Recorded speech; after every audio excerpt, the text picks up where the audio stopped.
plants don't have cholesterol, so it's safe. So, but you need cholesterol. So what is it mainly made of? Hydrophobic molecules. And two, where would you find this, the cholesterol? They would be found in between the polar heads of the phospholipid. And if they're in between the polar heads, they're blocking the area where water would tend, any water or any molecules that are as small as water. So they're going to block that area. So what are the functions of the cholesterol? It causes the membrane to be impermeable to water. However, there's a positive side to having cholesterol in between. It causes the membrane to be flexible. It maintains the fluidity of the membrane. Don't talk about eating. Maintains the fluidity of the membrane. Okay. So impermeability to water is one. Causes the flexibility, maintains the flexibility of the membrane.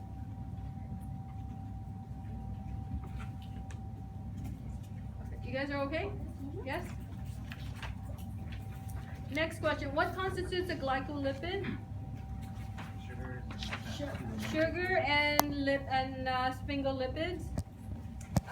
Constitutes glycoprotein, sugar or carbohydrates and protein.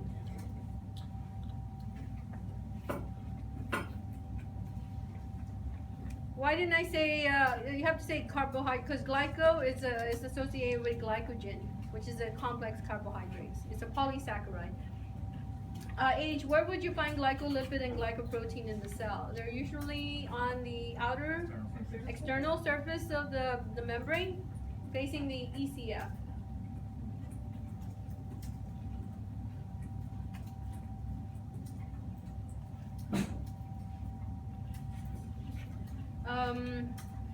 I, what are the two different types of proteins in the membrane? Oh, we just went over this. So letter I, it's on the board.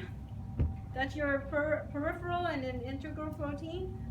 J1, know the different types of, oh yeah, we've answered know the different types of integral protein.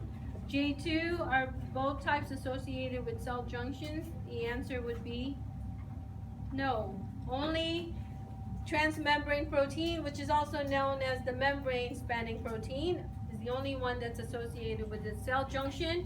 Lipid anchored is not associated with cell junction. And then 3, which type is associated with sphingolipids? That's the lipid anchored protein. What about cell adhesions? Okay, that's where we're gonna come. That's where we're coming. Yeah. Letter K. So Lisette asked, what is cell adhesion? So adhesion is something that you are connecting cells. Okay, they're binding. So adhesion, when you put glue, you're adhering things, you're binding. So extracellular matrix and cell junctions function as a cell adhesion.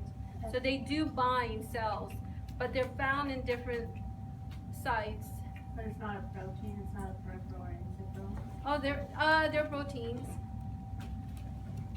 Oh, so these are in the cell membrane. So now we're gonna look at another, extracellular is not in the cell membrane.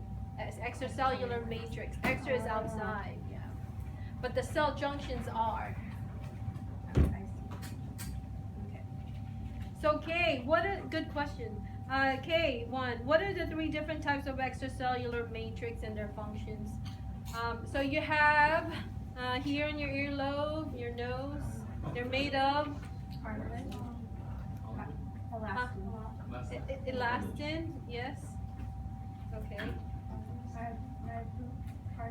No. Fibronectin? No, no. Okay.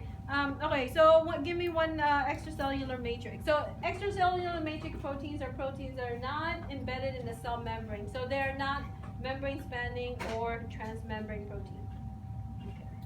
Okay. These are proteins that are found in the interstitial fluid. They're not embedded in the cell membrane. Cell junctions are found and parts of it in the interstitial fluid, but parts of it are in the cell membrane. So. Okay, so collagen is one. So for extracellular matrix, collagen, is it elastic? No, it's inelastic.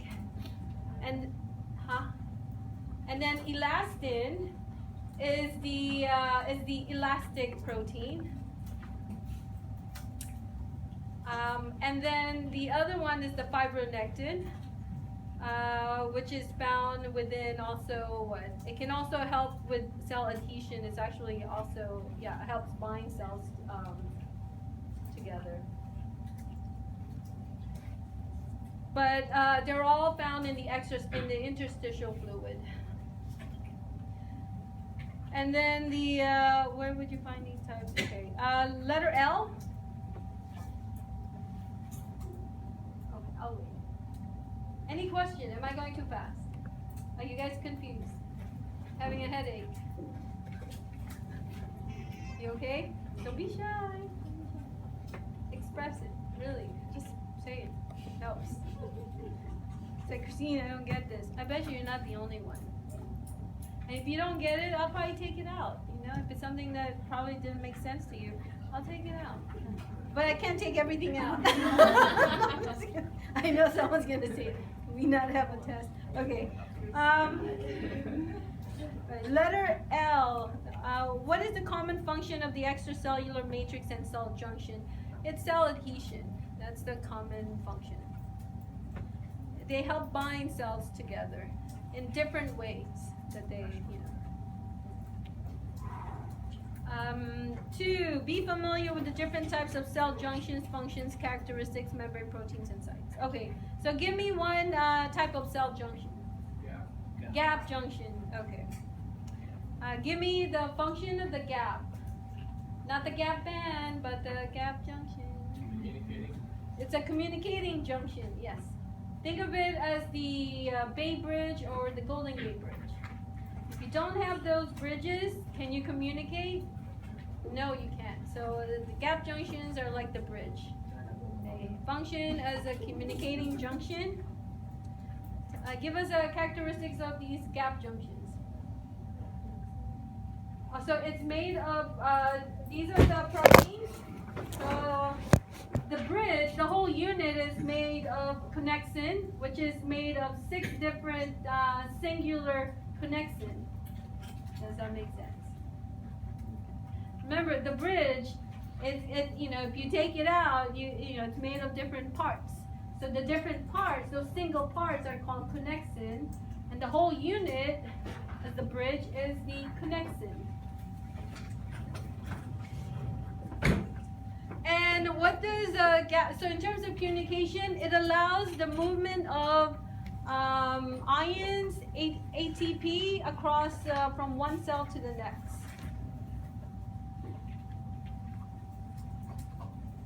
And then the membrane proteins are the ones that's listed on the board. And where would you find gap junction? So they come in different places. We'll just focus on 1 or 2. So the liver is where it's found. Okay. Cardiac cells. Okay. So, pancreas. Oh, you were saying. Okay. I would just say to simplify, cardiac cells. Yeah. Just cardiac. So I'll write it down here too. So for gap. I know, it's okay. The next cell junction. Give me another example.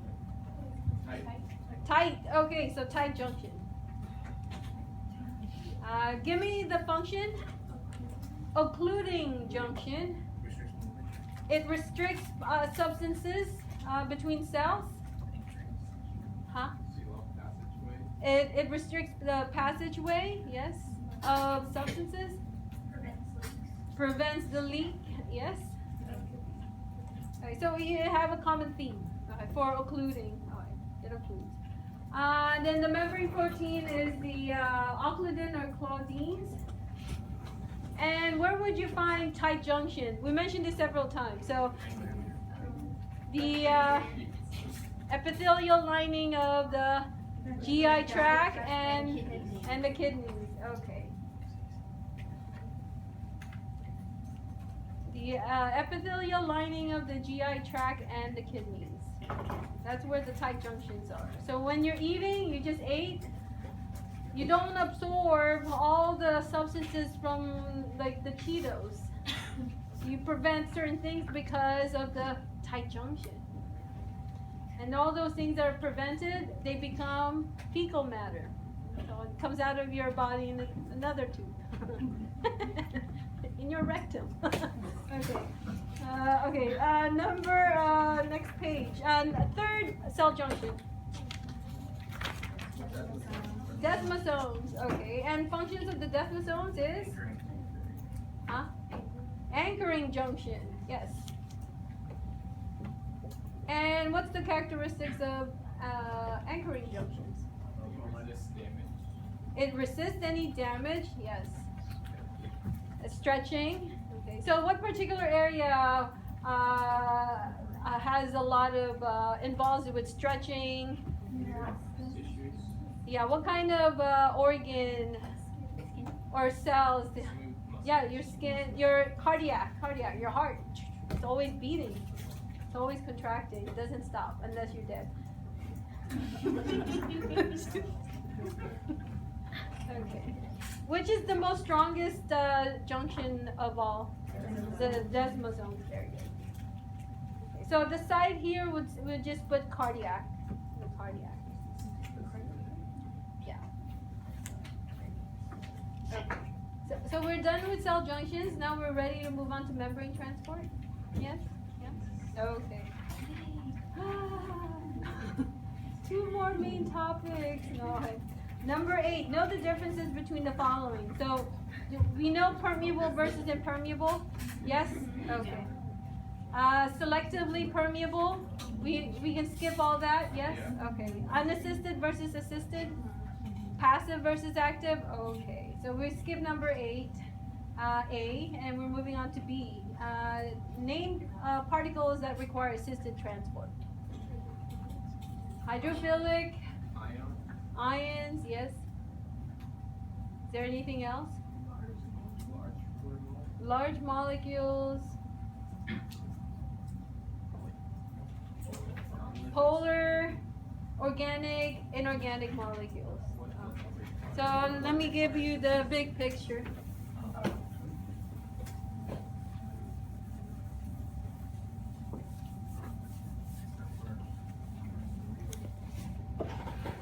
Are they all solutes? So they're polar, hydrophilic. Being hydrophilic, you can have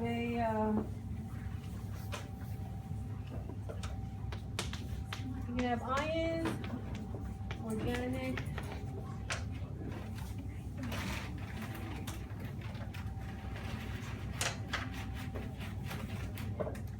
Ions, you can put this in an inorganic. Maybe not. Okay, I can't see. Yeah, sorry.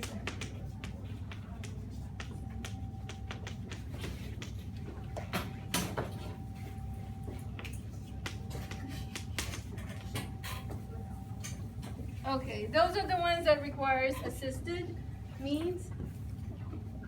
And then the one C, the ones that does not require assisted means would be, so this is assisted, and this is unassisted. So it would be the nonpolar. Nonpolars are all hydrophobic. Hydrophobic. And then we have an exemption to this. We have a polar, and it's only water and urea. And then anything that has the same size or less than water and urea. So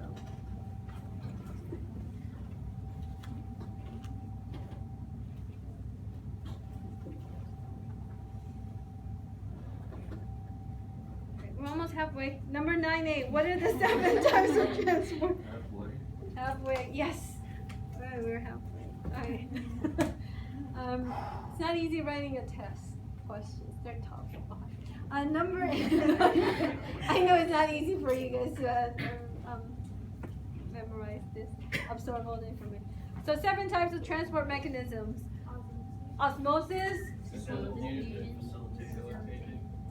Simple and facilitated diffusion. Active transport. Phagocytosis. And endocytosis and exocytosis. Okay. So smart.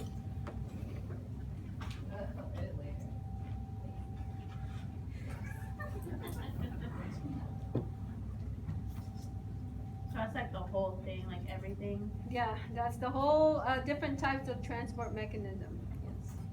So diffusion, you have simple and facilitated, and then you have active, osmosis, exocytosis, endocytosis, phagocytosis. 9B, identify what type of membrane transport is listed from above. Okay, uses energy of the molecular motion that applies to. Okay, passive diffusion, which are simple and facilitated diffusion. Okay, so BI or B1, simple and facilitated diffusion. Number 2 does not use ATP. Ditto, the same.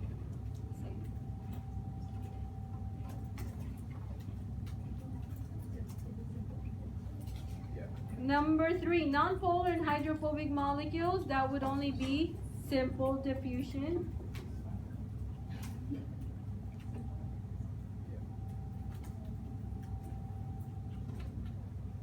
Number 4, what do you guys think? Which active transport? Primary, yes, primary active transport. Number 4.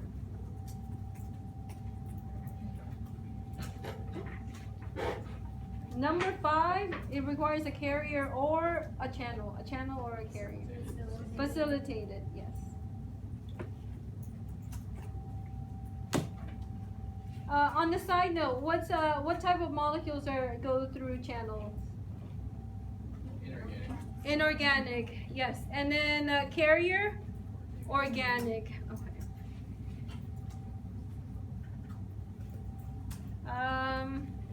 If you so here an example of ions like sodium ions in here. Inorganic is also here. You can say sodium also. You can also say water in here. If you just like what's the difference? And then this one here is glucose. It's just to separate, like, oh, which one is which? I don't know which one you want. Anything that doesn't have any carbon base, like hydrocarbon. So water is not, sodium ion's not. So they're under inorganic. But sodium is also inorganic, but it's also ion because it has an electrical charge particle.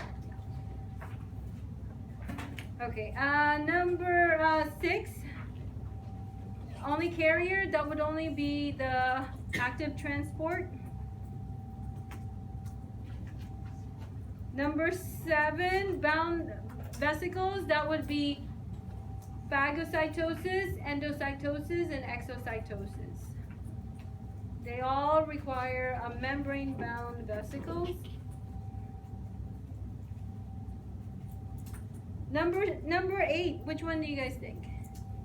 It uses electrochemical of another solute. It's moving from higher to low concentration.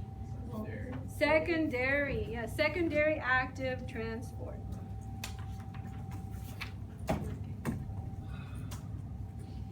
Exhale, feels good. You guys know why exhale is good for you? Slows your heart rate down. Slows it down. Exhaling. And you're getting rid of CO2. Letter C. Know the characteristics of simple diffusion. So, 1, net flux. Direction.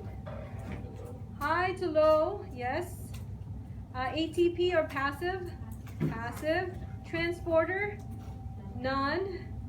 And type of molecules, again, we are all the unassisted, non-polar hydrophobic, but we do have an exception for polar. Water and urea applies to that.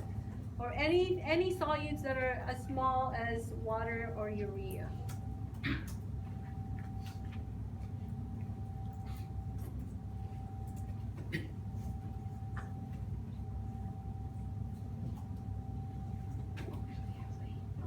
Okay, and then last question is, when does simple diffusion stop? When it reaches an equilibrium. Oh, yeah. Okay.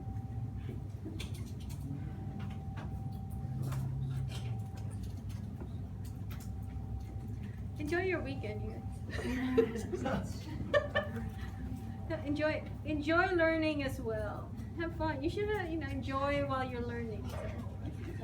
Be productive. Just think about the outcome, the cause and effect. If I don't study now, or then what grade am I gonna get? And that will last longer than having fun, and then you get a low grade, and you're gonna be miserable the whole entire semester. How do you overcome your stress? You do it. Face it. That's what they said. That's what the research said. Okay. Letter D. Know the 7 factors of Fick's law. So, and then say whether they're. So everything I'm going to say is increase the rate of diffusion. So increase in temperature is 1. So I said 7. Increase in the surface area. Increase in concentration gradient. Lower your size and shape. Lower your molecular weight. Decrease the distance. And what's the last one? Anyone can help me with the last one? Did you say concentration? Temperature? I said temperature. Huh? Lipid solubility. Yes. Yeah. Wait, can you repeat that one? Okay, I will say it again, but not in the right order because I don't remember. Increase in temperature. Everything I'm going to say will increase the rate. Increase of temperature, increase of surface area of the diffusion pathway, increase of the concentration gradient, decrease in molecular weight, decrease in size and shape, decrease in the distance of the diffusion, and lipid solubility. So if it's lipid soluble, then it'll diffuse faster.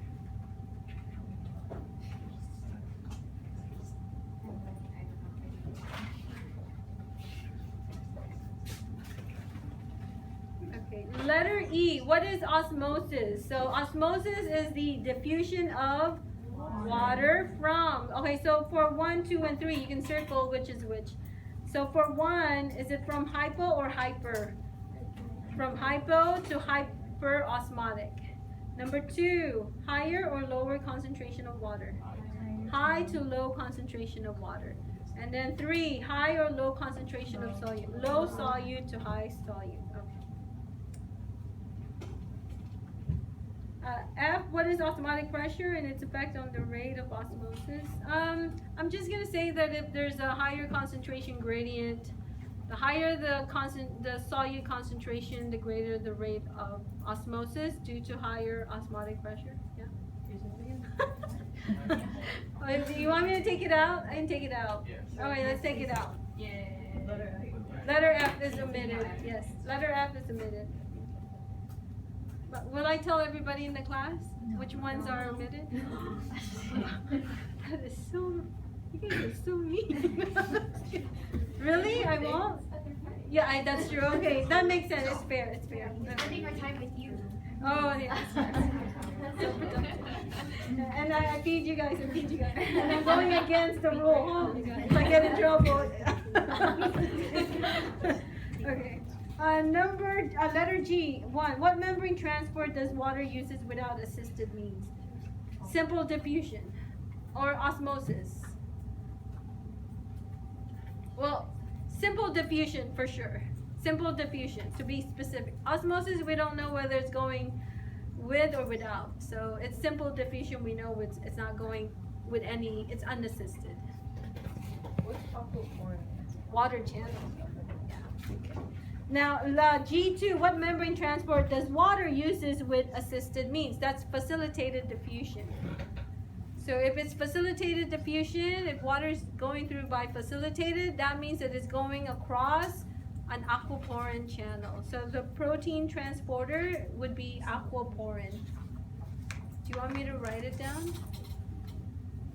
You guys are good spellers. Aquaporin.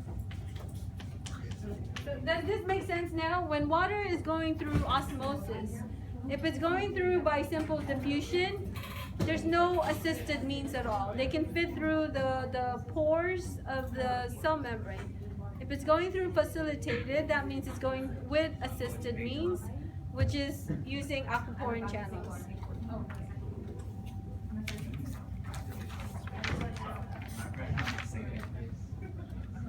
Do you guys want to take another break? It's up to you guys. Okay. So any question on the water osmosis? No? Help with H. Assisted? Okay, letter H. Be familiar with the following. So osmolarity is the total solute particle concentration of the solution. It's like adding everything that exists in that particular area, dissociated and non-dissociated. So when do you say that a solution is hyperosmotic to another solution? So hyperosmotic has what kind of characteristics? Does it have a higher solute concentration? Yes, it does. So a hyperosmotic solution contains more solute concentration than another solution that you're comparing it to. So it's always relative or in comparison to. Can someone give an example of a hyperosmotic? And how would you know it's a hyperosmotic? You have to know, you have to compare it to something. So if you have water and salt, like sea salt, well, which one is hyperosmotic? Sea salt would be more, yes, because it's got the sodium. Water is just water, okay, no solute. So water would be hypoosmotic solution compared to sea salt. So hypoosmotic is a solution that has very low amount of solute concentration. So it's more diluted because it has more water concentration. And then an isoosmotic is just the two solutions have an equal number or amount of solute concentration.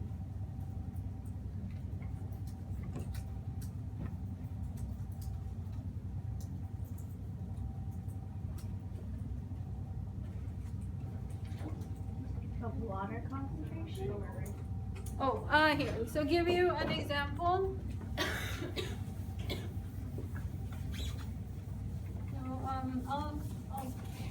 You most likely use this. So I have glucose and I have sodium chloride. So if I have, this is 1 molar and this is 1 molar. So which one is hyper, which one is iso? And which one is hyper, hypo, or iso? Okay, so this one here. So I'm comparing this to this. So how do you know that this is hypo? What this is equals to 1 osmolarity of glucose. You have to convert it into osmolarity. This is 2 sodium chloride. So that means that this has 2 total solute concentration. If you want to just look at.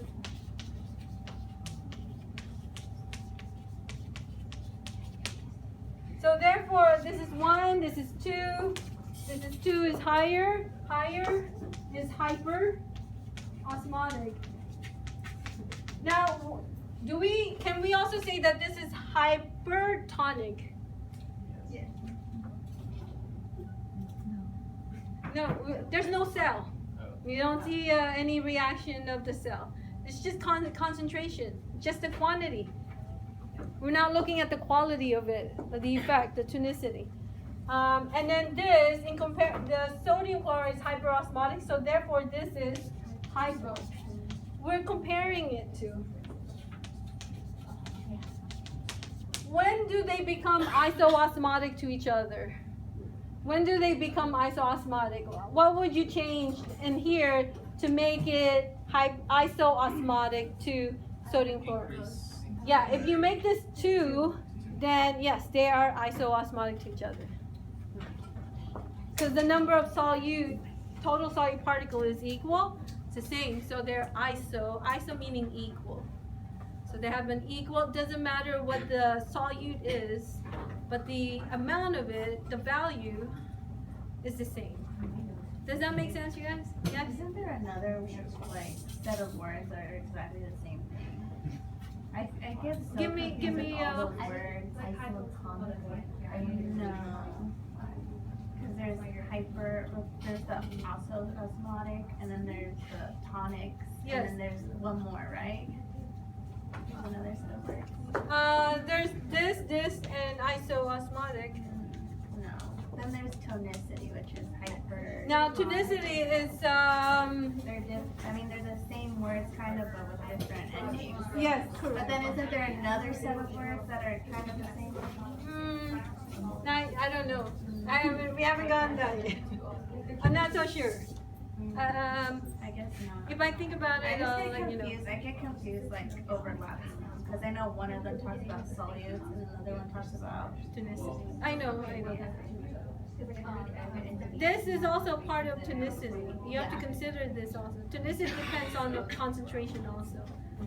But when you're looking at just osmolarity itself, what is the So that's definition? part of osmosis. What is? Well, osmosis moves from high water to low water concentration, or from low. So if you're looking at osmosis, what direction is osmosis? Let's say that these two areas are divided by a semi-permeable membrane, and water can pass through. So what direction is osmosis? So water will move here, this direction. Does that make sense? I'm just getting the words mixed up. Because I guess osmosis could happen in those hypoosmotic and I don't know. Yeah, The no, words no, are like- it does, yeah. The Is that water right? goes from low solute, so a hypoosmotic versus hyperosmotic. The solute amount and water, this is higher and less, but this is low in solute and high in H2O. That's why water moves here. Osmosis travels from hypo, because it moves from low solute to high solute, or from high water to low water, or from hypo to hyper. It would be two. Make sense? Yeah. It's just I need to work on like not getting the words confused. Yeah. No, I understand. It does. It gets confusing. Yes. Letter I. Or anybody else has any questions or concerns? Does anyone here has any other questions? No? We're okay with this. Yes. You can ask any questions. I'm happy when you guys ask questions. Okay. What is the osmolarity of plasma? 0.3, and ICF is also 0.3. Want to make sure you know the units. If I write down this, would that be correct as the concentration? No. Okay, very good. If I write it as this,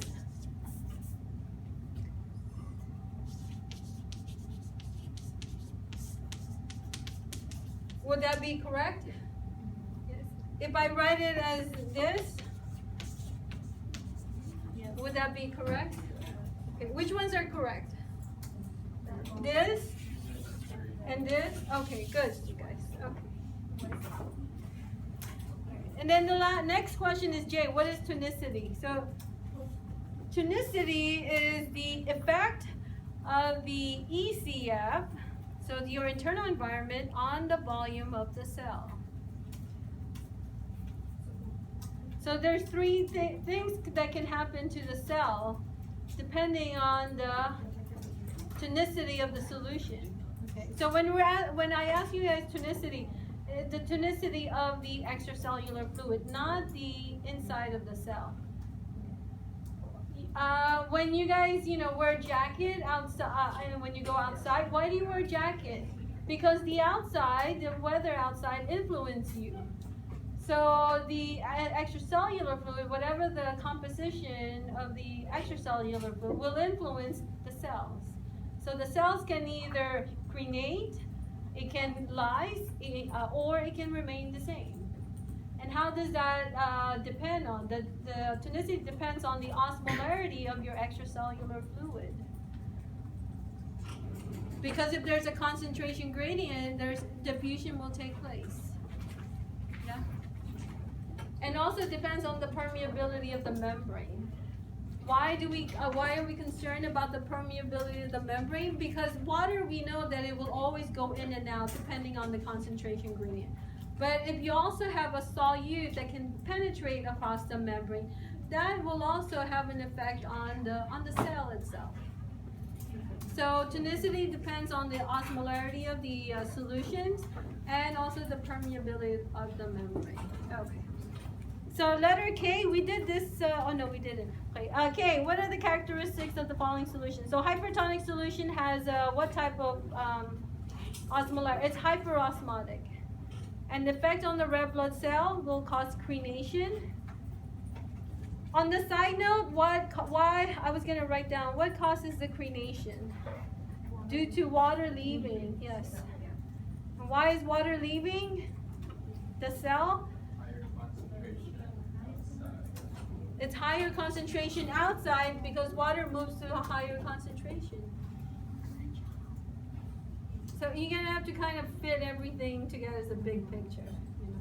You're gonna have to apply a lot of things in physiology. I will tell you what this is, but you're gonna have to learn how to apply it to the next step that you learn. I guess like water moves from low to high, but then concentration. Low to high of what? You have to understand what low to high of what. You're talking about low to high water or low to high solute. So you're gonna have to have a strong foundation of what osmosis is. Mm-hmm. Yeah. Okay. All right. So and then number 2, hypotonic concentration is hypoosmotic. Effect on the cell, it will lyse.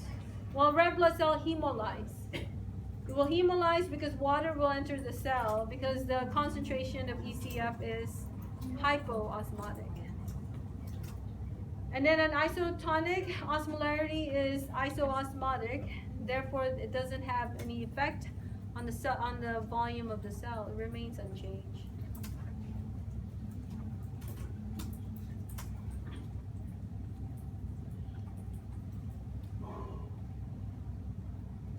Letter L. This was done in class. So do we need to go over this? So you guys want to just tell us, because some people weren't there last time. So example 1, given the membrane is impermeable to sodium chloride. So what is the osmolarity of 0.5 molar of sodium chloride relative to the red blood cell? So before blood is added,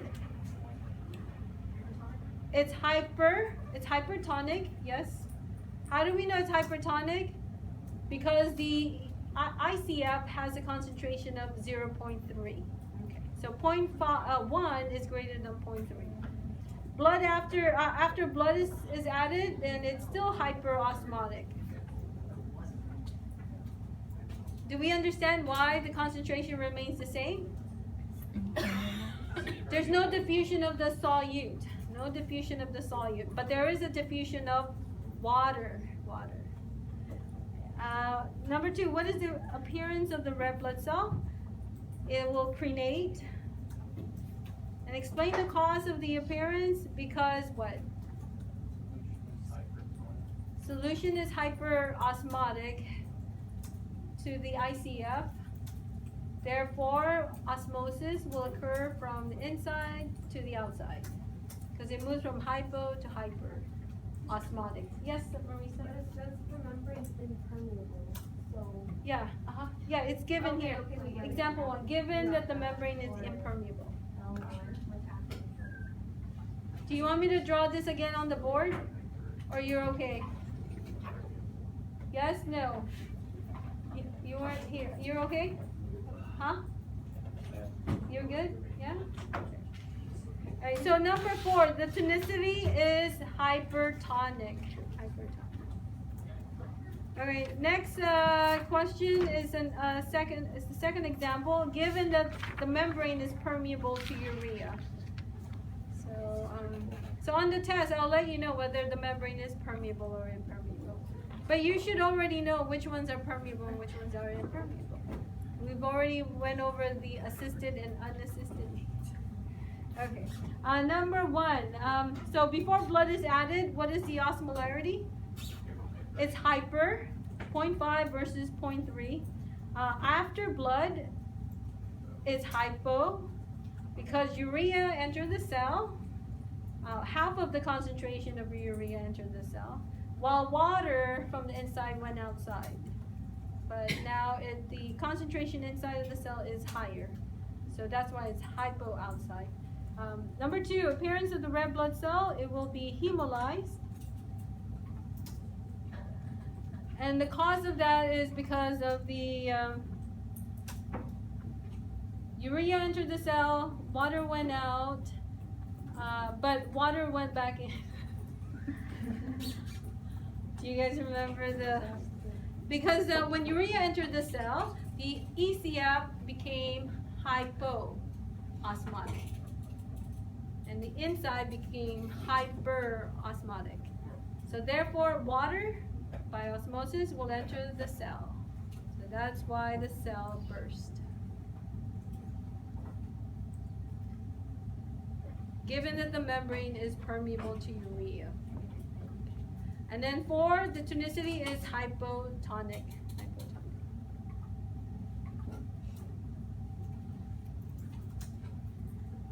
You getting food coma now? Because it's been almost, what time? It's your parasympathetic rest and digest that are taking over right now to digest and absorb the food that you just ate. Okay, number 10. Are we ready for number 10? Yes? Okay. You guys anyone wants to fill in the blank? The boxes? Okay, so for facilitated, we'll go across. Facilitated and active. So direction of net flux. John? High to low. And then active? Low to high. B, membrane protein transporters. For facilitated, you can do a channel or a carrier. For active, it's only a carrier.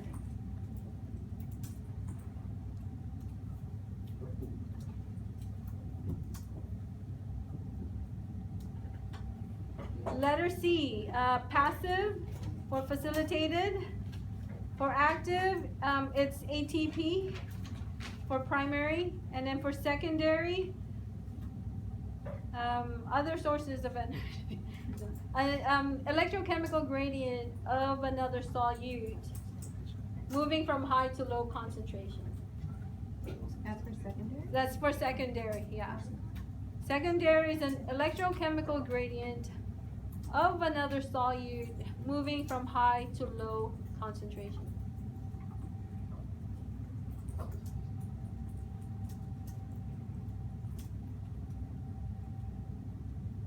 So like glucose, it wants to go from low to high, and it's going to use the sodium going from high to low. That's what that is. Letter D. So you guys can tell me for channel which ones apply. Choose from the following. Polar, where would you put for facilitated? Would you put, would that be for channel? Would it be carrier? So polar would be both. There's no non-polar at all. Hydrophilic, both of them. Hydrophobic, none. Ionized would only be for channel. Water would only be for channel. Organic would be carrier. Inorganic would be channel.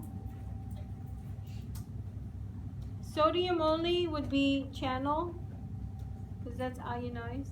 Glucose would be the carrier. Sodium, potassium. This is under facilitated. Carrier. A carrier. But does it? No, none. Don't put sodium, potassium together under carrier for facilitated. Oh. That's actually for active transport. I just put sodium, glucose. That's for active transport. So the last two listed in here are applied to active, not facilitated.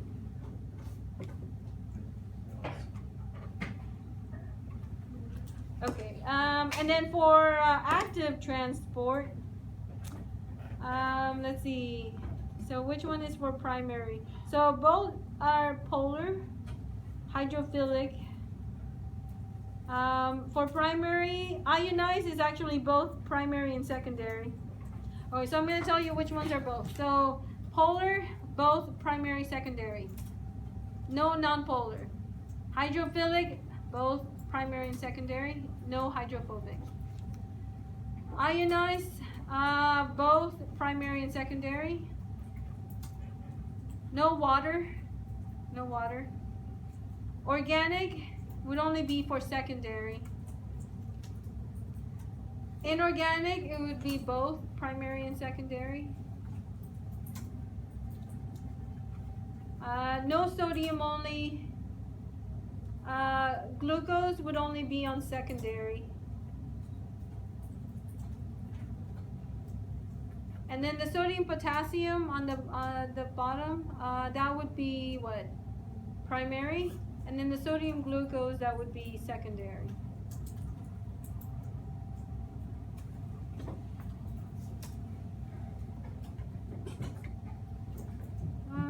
You know what? The one that says glucose, I think I just meant glucose only. If it's glucose only, it doesn't apply to active transport. If it's glucose only, it doesn't apply. So on the letter D on the option says glucose, the second to the bottom list, put only in there, like sodium only, glucose only. So if it's only glucose, it doesn't apply to active transport. If it's sodium only, it doesn't apply to active transport. Because they're co-transporters for active transport. So, but sodium potassium is for primary, sodium glucose is for secondary. Okay, letter E, identify the correct membrane transport for each. So sodium potassium ATPase only applies to primary active transport. Aquaporin applies only to the channel under facilitated diffusion. Glute transporter applies to the carrier for facilitated diffusion. Sodium leaky channel only applies to channel. And then the last one, sodium glucose secondary active transport, applies to secondary active transport. Because I know that some of you guys asked me what type of membrane transporter do they use? So hopefully this makes sense. Can you repeat that again, please? Okay, sure. Sodium potassium ATPase, write that under primary. Aquaporin under channel. Glute transporter, carrier under facilitated diffusion. The sodium leaky channel for channel. And then the last one is secondary active transport.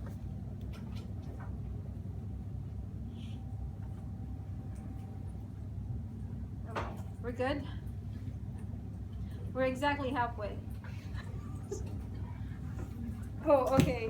So what are the characteristics of channel proteins? Do they transport small or large particles? Smaller. Okay.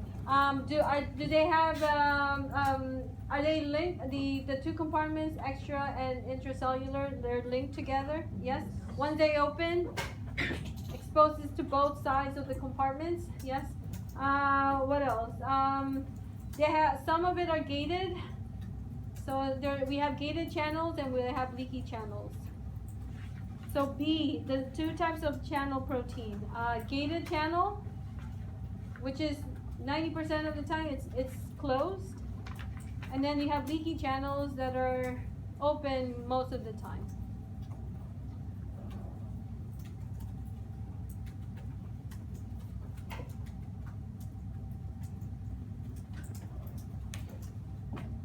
Provide examples. Did we go over the example or no? No? Okay, we can cross out provide example for channel protein. I know I did. It's in the slide, but water aquaporin is it's open. It's an open channel. So it's gated or open channel. Okay. Okay. Then sodium channels are gated. Anything that has ionic channels, ions involved, they're gated channels. Alright, but I told you guys you can cross it out. I'm not going to do that. Okay, number 12A. What are the characteristics of carrier proteins? Transport larger particles. Open only on one side of the compartment at a time. Slower in transporting the particles or substances. Yes? So channels transport particles faster. Do you understand why carriers will transport at a slower rate? Conformational changes has to happen. Okay. Whereas a channel is just open, it allows a particle to cross directly. But conformational change on carriers open on one side and then has to change and open to the other side. So it takes a little bit longer. B, what causes the carrier proteins to change its conformational shape? Anytime that there is a particle that binds, it changes its conformational shape. So it's very sensitive to, I don't know, we'd say a touch, you know. It changes its conformational shape. Can you repeat that? Anytime that there is a particle that binds to it or moves away, it always changes its conformational shape.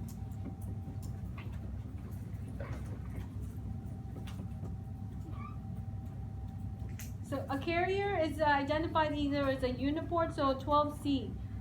What are uniport and co-transporters? So carriers are either uniport, meaning it only transports one particle at a time, or it can be a co-transporter, meaning it transports two molecules at a time, or two particles at a time.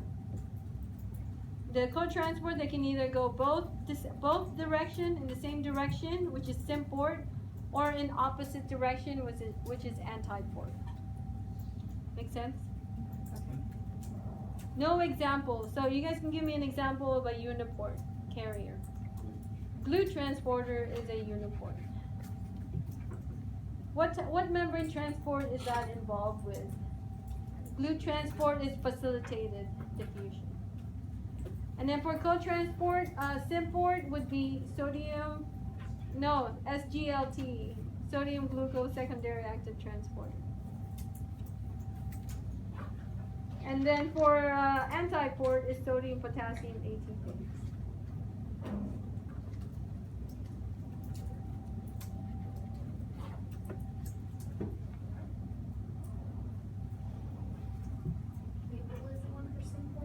Symport would be SGLT, the sodium glucose secondary active transporter. And then for co-transporter?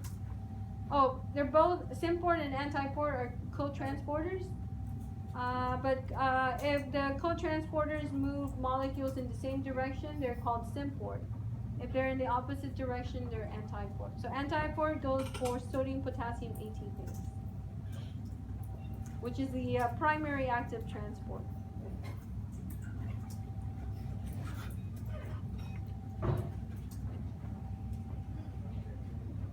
You guys are okay? Number 13, common characteristics of simple and facilitated. Any common? Goes from high to low, concentration, passive. Anything else?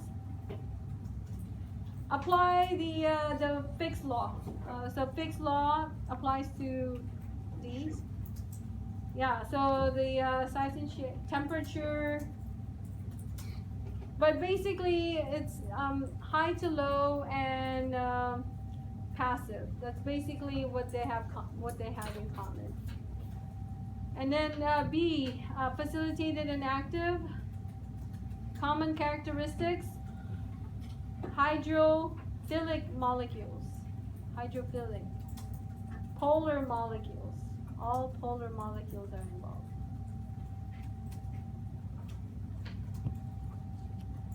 That's basically it.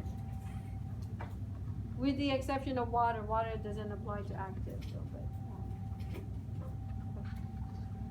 Number 14. Are we good? Yes? Function of glue transporter to transport glucose from high to low concentration of glucose. Which means it's using facilitated diffusion. To transport glucose from high concentration of glucose to low concentration of glucose, which is by facilitated diffusion. Which is 14b. What type of membrane transport does it use? Facilitated diffusion. C, is glue transporter a channel? Yes, it is. No, it's not. It's a carrier.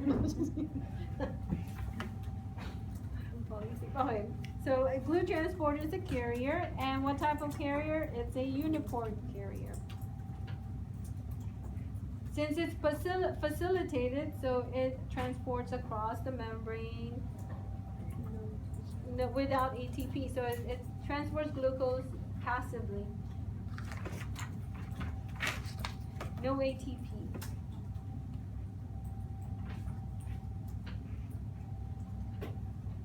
Okay. And then number 15, this is, so create an image in your head about sodium, potassium, ATP. Anyone here would like to draw and go over this with the class? It's a good way to study or remember this. It's to explain or teach somebody. Right. Oh, you guys can tell me. Three. Okay, I'm on the. This is ECF. This is ICF. And then right in the middle is the membrane. Okay. I'm gonna start with dephosphorylated. So dephosphorylated. What does that mean when I said the carrier is dephosphorylated? There is no inorganic phosphate attached to it. So initially, you have a high potassium here. You have low sodium in here. Here you have less potassium, but very high amount of sodium. So, and so in a dephosphorylated state, which side is the carrier open? Is it an ICF or is it an ECF? Okay. The first thing is which of these ions is going to be carried first? Sodium. And we know that active transport moves molecules from low to high concentration, and then we know sodium gets transported first. So the carrier has to be open in here. And in a dephosphorylated, the binding site for sodium, so the carrier has an affinity for sodium. Okay. And how many sodium will enter? Three. So 3 sodium enters. Then now it binds here. Then what happens to the carrier? It shuts down on both sides with the 3 sodium bound in here. Then how do we energize this carrier? So it opens to the other side so you can pump this sodium. So this carrier is an ATPase. It's an enzyme as well. It's a protein and it's an enzyme, it's a carrier. ATP, we know ATP is produced where? in the ICF, in the cytosol through glycolysis. So we have a lot of ATP here. ATP comes in, and this is an ATPase carrier, and it breaks it down to ADP. But the plus PI, and the PI binds here. So it breaks down, so ATP breaks into ADP and inorganic phosphate. But the PI gets bound here to the carrier. And then when it's bound, then it opens up. It has energy now to open up to the other side. So now it's phosphorylated.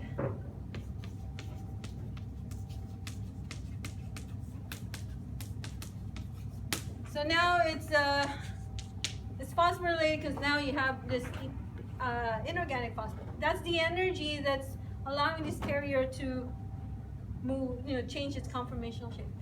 Once it opens in here, it wants to release 3 sodium. And then now this potassium here becomes active. The binding site for potassium becomes active. And then, how many potassium? 2. 2 goes in. Then the next step is what? We need to, so potassium binds. Then what happens?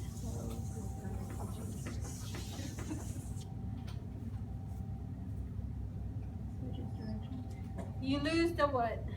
So somewhere in here, loss of PI. So now once it faces the ICF, it's dephosphorylated. When it's facing that ECF, it's phosphorylated. So it's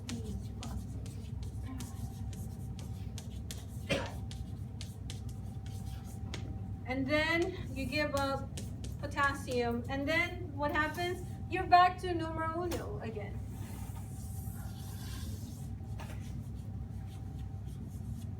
There we go again. It's just back to that. So anytime that the carrier is open on the ECF, it's phosphorylated. When it faces to the ICF, it's dephosphorylated. That's the way to understand this. Okay, so now we can answer the question here. Is this a primary? Yes. Does it close like the second part when you have the? This part? Yeah. Yeah, because when No, for potassium binds, does it close like sodium? No, it just opens up the whole thing. It opens up because it's got energy. Here it doesn't have any energy, Okay. so it will have to wait until PI binds here. In some textbooks, it doesn't show this. They skip this side. I think in your textbook skips it, but in other textbooks, like Sherwood, the other textbook that we use, this is how it explains it step by step. Got it. It probably does, but it doesn't show. Because the loss of PI and then the loss of phosphate. But in that textbook, it doesn't show it step by step. But when I was an undergrad, this is how it was. Huh? Because you were just trying to make clear because you have like a quiz question about this. Yeah, I know. I put a quiz question in. Yeah. So, like, But I forgot which one I asked. What was the question on the quiz? What's your answer? I said false because you said when 2 K plus ions bind to the ATPase thing, close briefly on both sides until the carrier protein gets phosphorylated. So based on that sentence, is that a correct sentence? No, Do you guys agree? because isn't it sodium that's doing that, Yeah. not potassium? Okay, how many people say that you guys agree with John? Do you guys submit your quiz yet? No. No? Okay, so we'll help this. So he has that. What's the question again? It says when 2 K plus ions bind to the binding sites of the sodium ATPase pump, then it will close briefly on both sides of the ECF and ICF compartments until the carrier protein gets phosphorylated by pi. No, it's false.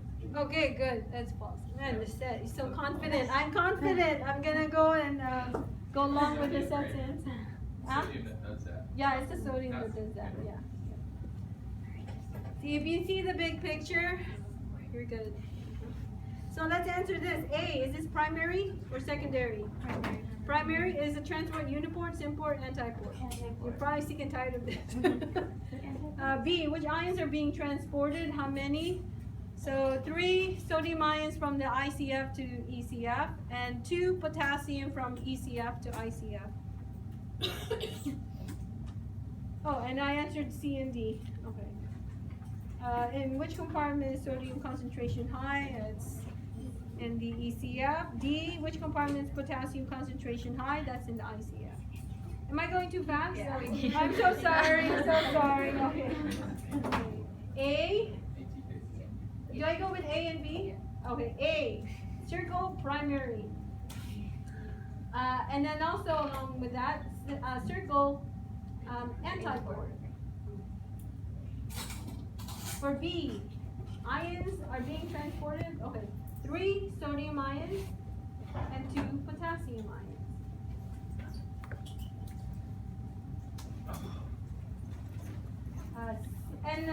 So 2 potassium being 3 sodium from the ECF, from the ICF to ECF. 2 potassium from ECF to ICF. Okay. C, in which compartment is sodium concentration high? Circle ECF. For D, not circle, write down ICF. D is ICF. E, given these answers, which direction does the sodium potassium pump move each of these ions? So you guys already know? Yes? I just said that actually on B. So 3 sodium is moving from the ICF to ECF, while 2 potassium ions are moved from ECF to ICF.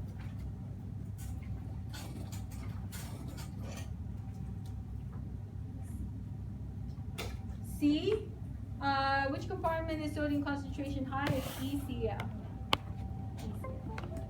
D, it's ICF for potassium.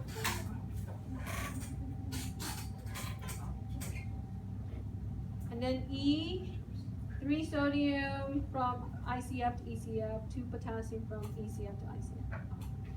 F, what is the relationship between ATP and the phosphorylation, dephosphorylation of the pump? And how do phosphorylation? Okay. So what's the ATP for? Energy. It provides the energy and it gets hydrolyzed by the carrier to ATP and inorganic phosphate. And it's the inorganic phosphate that are actually, the energy source, the high energy source for the carrier to pump the sodium and potassium. So inorganic phosphate causes the carrier to be phosphorylated. So when it's phosphorylated, it will pump the sodium into the ECF.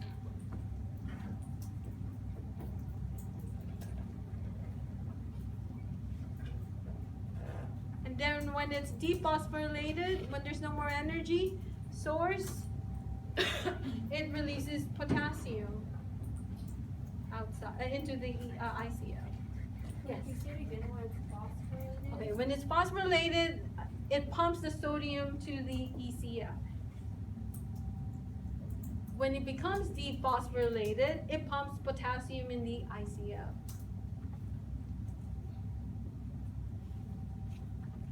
And when it's dephosphorylated, so what are the things that happens during dephosphorylated? When it's dephosphorylated, the binding site there's a high affinity for sodium binding sites. It's active for sodium, deactivated for potassium, so it pumps the potassium into the ECF. When it's phosphorylated, it pumps the 3 sodium, so it loses its affinity for sodium, so it pumps it into the ECF, and then it has a high affinity for potassium to bind. Okay.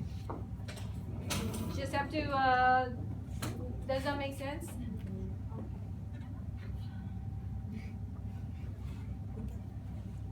Do you want to like summarize? Write it down, like list of things that happens. Okay, so during dephosphorylated, let's write it down. The carrier has a greater affinity for 3-sodium to bind. Is that too much to say? So when it's dephosphorylated, so carrier is facing the ICF.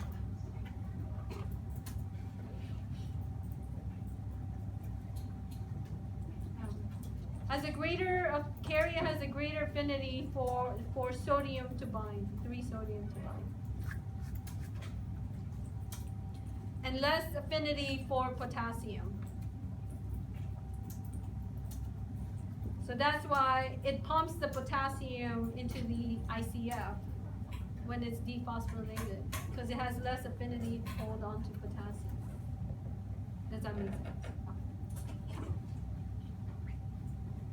When it's phosphorylated, it opens the carrier to the ECF. It faces into the ECF.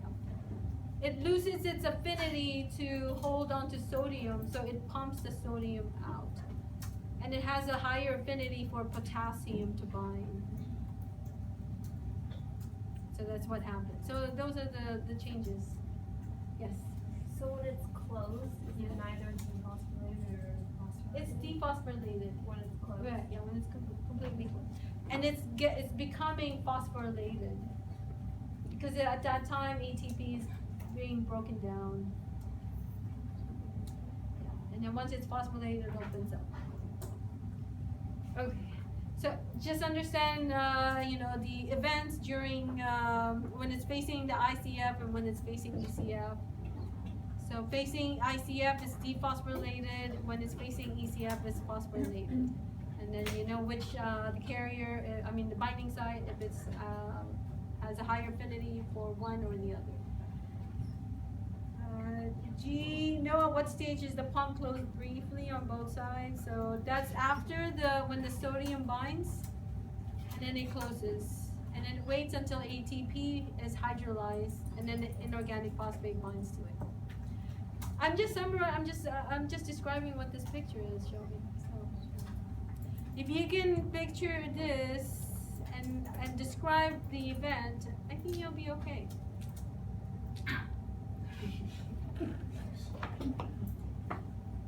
Physiology, you're gonna have to. How do you do this? I give you all the tools. You have to figure out how to apply them. You know. And everyone has a way of understanding the material. I create images in my head. I'm not a left-handed. Left-handed are more creative. They're more visual learner. Right-handed are more hearing. We tend to study by hearing, listening to ourselves, than visual. But I do both. And I did a test, and I'm actually half and half. My brain, my left and right, they're pretty much almost 50% active. Yeah. One is not as active as the other. But if you're left-handed, you are very, this is your right side here, it's more creative. But you can train yourself, You're very artistic. It's true though. A lot of left-handed are they like to draw. They're very visual, yeah. And I asked all these other people, even my mentor, like, how do you remember all these stuff? You create images in your head. And you can also apply words or objects that can relate to a word. But again, that probably doesn't work for everybody. 16A, describe the glucose transport system using the sodium glucose secondary active transporter. So does anyone here would like to show us the mechanism of SGLT? Why not? Anyone? For 1 extra credit. Is that enough? Hey, better than nothing. Who wants to go in front of the class? If you make a mistake, I'll help you through. Huh? Can I use my notes? Sure, go ahead. Yeah. The only way you can really like absorb what you're learning is to teach it. Right? Lisette, you gonna do it? Or Okay, Lisette, I need to practice. go for it. I just have it written out. With both sides. But you can explain it, you know. And if someone wants, so Lisette will draw. If someone wants to like explain it, I'll give you extra credit also. Okay. This is a very simple mechanism. Okay, so this is the SGLT, right? Yes. SGLT, which stands for sodium glucose secondary active transporter. And it's a carrier. So carriers tend to look like this. And then this here is our membrane. So for step 1, there is Na plus in the lumen of the intestine and kidney, which basically means it is in the ECF. Keep going. You're You right? Yeah. ECF? I'll Okay. stop you. ECF. So we have Na plus in the ECF, and then we also have a glucose molecule.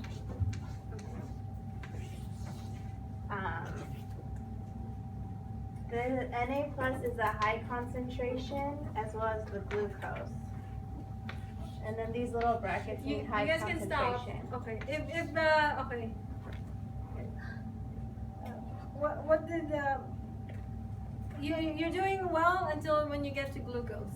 Glucose? Okay, someone can take over. So I'll give everybody an opportunity to. So you get 1 point in the set. Okay, let's have another person continue from where she ended. Anyone? Come on, one point. You get whether it's right or wrong. I'll give you points. Just come on. Actually, this is low.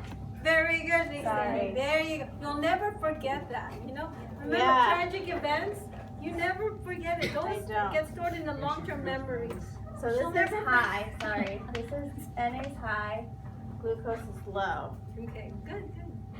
And it looks like the glucose always follows the Na plus. So Na always goes first. So the Na, which is sodium, will go inside the carrier.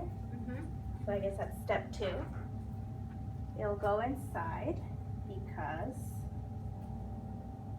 It has a higher affinity for yeah, so it has a high affinity. So it's like attracting. There's an attraction going on. Yes. So then when that happens, Na will go in first, and then glucose will follow inside after second. So go in after glucose goes in first because glucose is going against the concentration gradient. Very good. And this is also a symport carrier. Correct. So you should write that down. This is a symport carrier. Which means that they're going in the same direction. Good, remember that. Okay. So, that happens, and then, You want someone else to take over or no? You want- Okay. This is a reverse psychology. let's see. So then now the carrier is gonna move from the ECF to the ICF. So you'll move the solutes from ECF to ICF. Yes, so this way. So yeah, so the Na plus was in here as well as the glucose.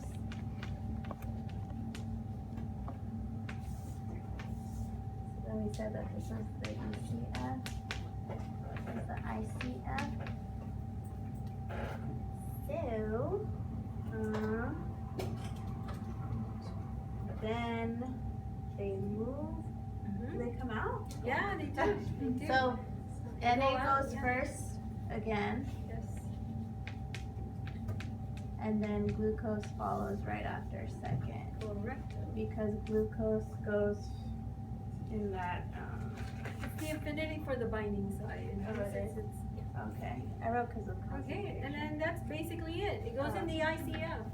Congratulations. Yay. I give you Thank 2 you. points for you did all of them. So I'm not gonna gonna give forget someone that. I'm else gonna the remember that. opportunity. Very helpful, guys. Thank you, Lizette. Yay, Lizette. Yay. You're standing over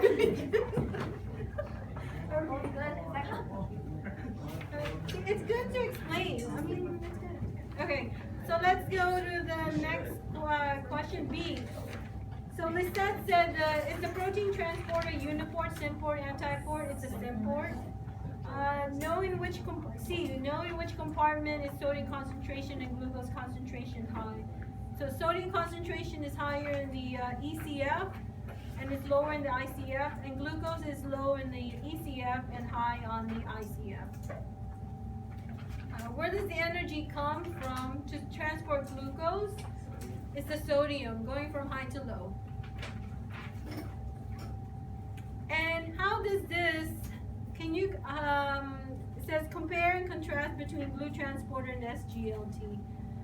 So glue transporter, it's only, it's a transporter that transports glucose, high glucose, and then it moves it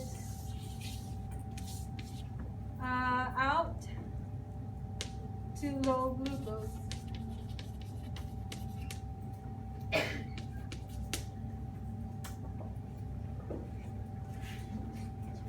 And it's passive. It's not using any other, not an ATP or any other energy source. So that's the glue transporter. 17A, how does the body able to transport glucose from the lumen into the ECF? So from here, so now it is now in the ICF. So this is a cell. I'm going to erase this.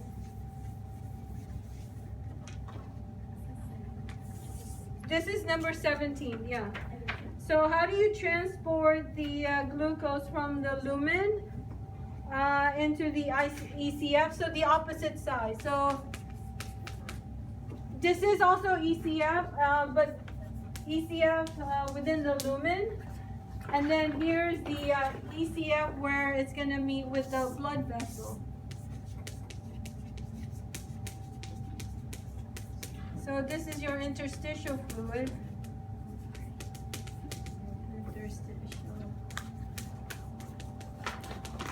So how can the glucose now leave? So you have a high, low, and then high. So how can you transport glucose across the cell? Because this is within the cell. So this is the this side here is the apical membrane, and then it's going to leave the cell from the basolateral membrane. So how does it leave the basolateral membrane? So you need the two transporter. You have the glue transporter. So you have the glute. And then that will transport glucose from high to low. And then you have the sodium potassium ATPase.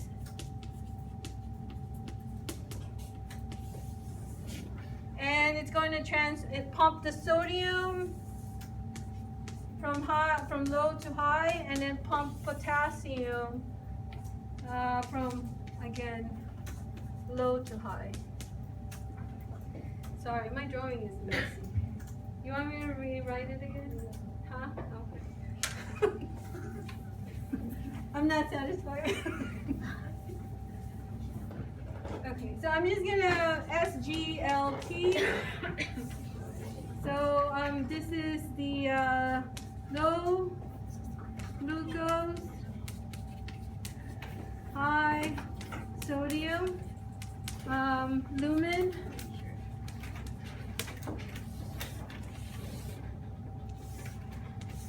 So sodium from high to low, glucose from low to high.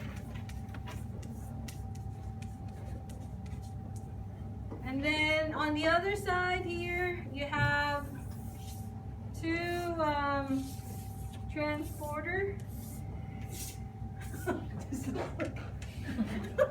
Okay. We'll do one. We'll do a triangle.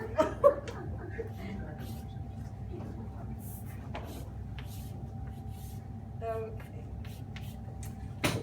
So here, glucose goes out.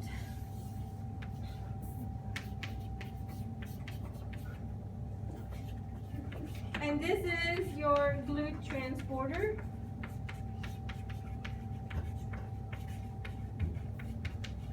And this diamond here is the sodium potassium ATPase.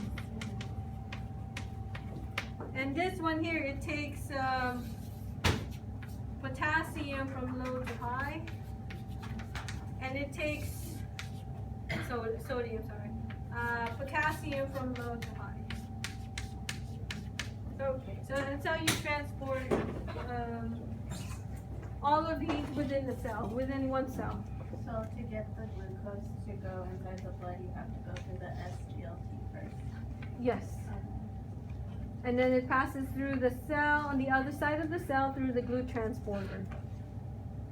And then the sodium leaves the cell membrane on the opposite side by sodium potassium ATPase.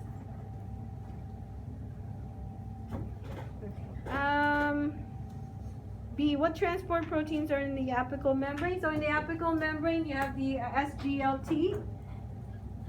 Letter C, what transport proteins are in the basolateral? The glut transporter and the sodium potassium ATPase.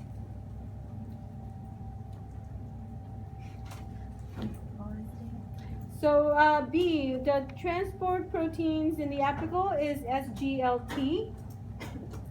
And the apical, SGLT. The apical is the one that's facing the lumen. The lumen is the internal lining or the outer lining of the cell membrane. That's the apical membrane. And then the basolateral is in the other side of that cell. That's going to be facing the interstitial fluid.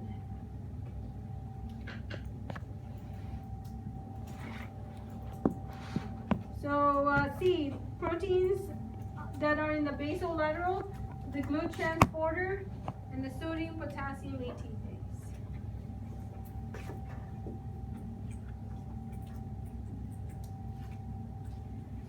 D, what cell junction is found in the apical membrane? The tight junction. And we know the role of the tight junction, yes.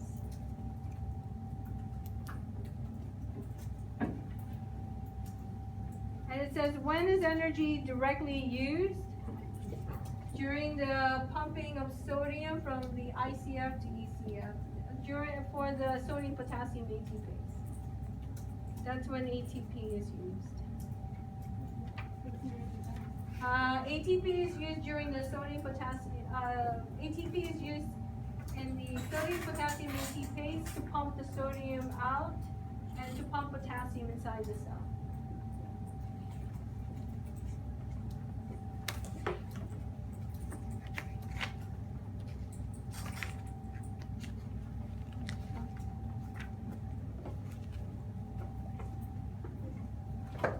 Any questions, guys? Yes, Marisa. Okay, so the ECF is the top part. Actually, they're both ECF. They're both ECF. Okay. Because they both contain interstitial fluid. The ECF on the lumen side, this is in the lining of the internal organ. And then this is the outside that's, facing the other interstitial fluid it's the outside portion of the cell. So where are the cells in the cell? This is the cell. Okay, so That's the cell. Okay. This is the cell membrane. Okay. A cell membrane is the cell of the epithelial cell.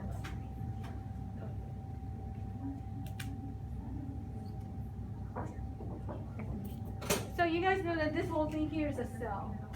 Yes? Yeah. The internal side is the lumen side, and the internal side of the cell is where the apical membrane is. And then the outer portion is the basolateral. Then the blood would be On the next, parallel to the basolateral side, yeah, which is composed of another cell.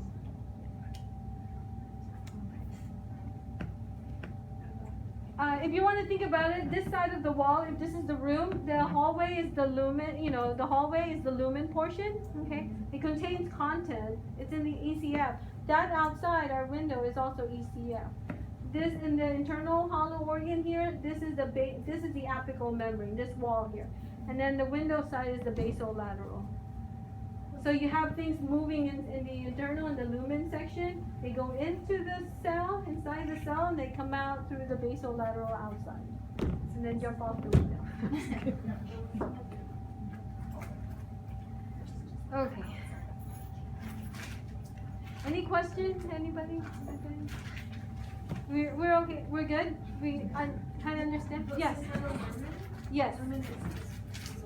The lining of the internal hollow organ. That's what those things are. Yeah. Like the let's say the stomach, the inside where all the materials. Those are extracellular fluid. All that stuff. Okay. But inside, and then you have the outside that's facing another interstitial. Right. Yeah. Okay. So the apical, and then the outside is the Wait, so the basolateral is basically the other side of the cell of the cell. Okay. So is that the ICM? It's facing the both are facing ECF. But the lumen is in the internal area of the organ, and then the baso is the outside, like the capsule.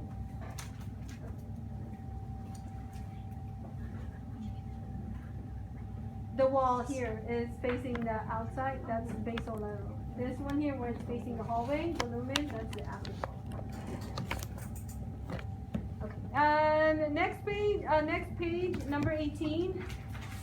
Let's see, you guys know the ligand? What is the ligand? What's the substrate? So these are proteins that bind, so ligand is a substrate. Okay, so a substrate is a ligand. What's the They're the same. They're proteins that bind to a membrane transporter.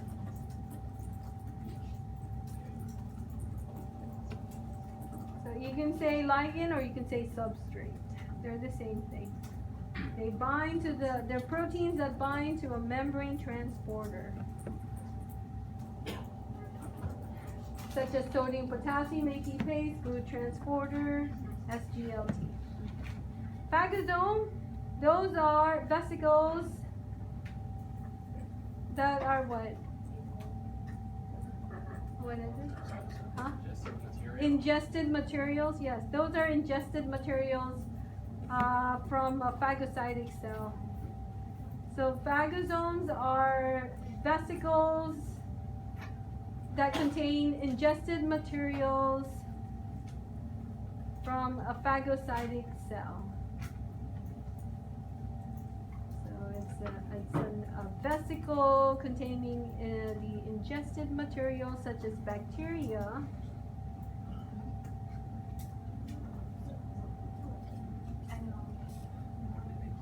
It's a vesicle, if you want to just think about it, it's a vesicle.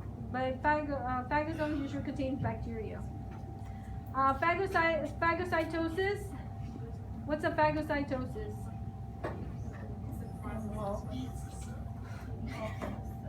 It what? It engulfs a bacteria by pushing its cell membrane around the bacteria. Oh, cytoskeleton? Cytoskeleton, like for insects, it's just a type of, Oh yeah, it uses a cytoskeleton. Does it use cytoskeleton, like, micro, not for that one, not for the one that I think I went over, like white blood cells. So if you're bacteria, I'm a I'm a phagocytic cell. I will sense you because you're gonna touch my skin, and I'm gonna push myself around you, and then that area will be pinched off and become a phagosome. Endocytosis. What's endocytosis? Enters the what? What enters?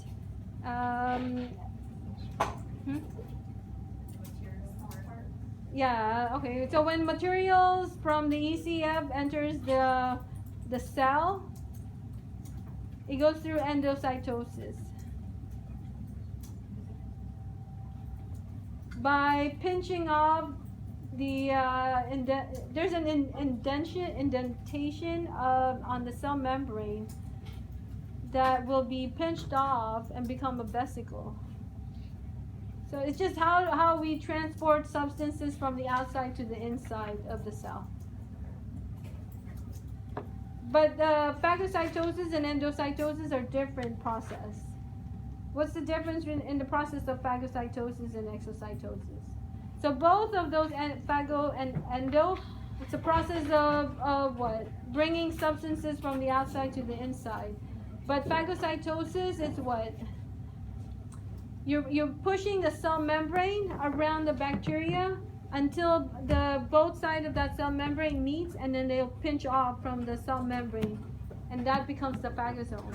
Endocytosis, there's a particular site in your cell membrane that will actually cause there's an indentation, and when you have particles bound there, it will actually it'll indent more, and then it will actually pinch off from the entire cell membrane.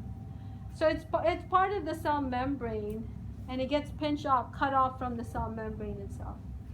Exocytosis, just a process of transporting substances from the ICF to ECF. And then penocytosis is an endocytosis of water. Lysosome, is this an organelle that contains hydrolytic enzymes, and it enters your phagosome and to kill the bacteria. Lysosome enters the phagosome and it destroys the pathogens or bacteria inside.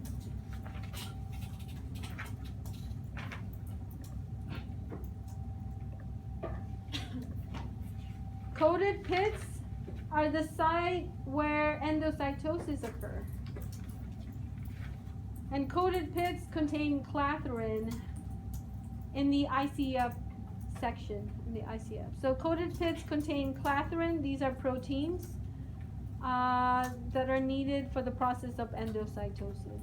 But coated pits are the pit area where endocytosis occurs. Caveoli is also a site where endocytosis also occurs, but caveoli lacks clathrin.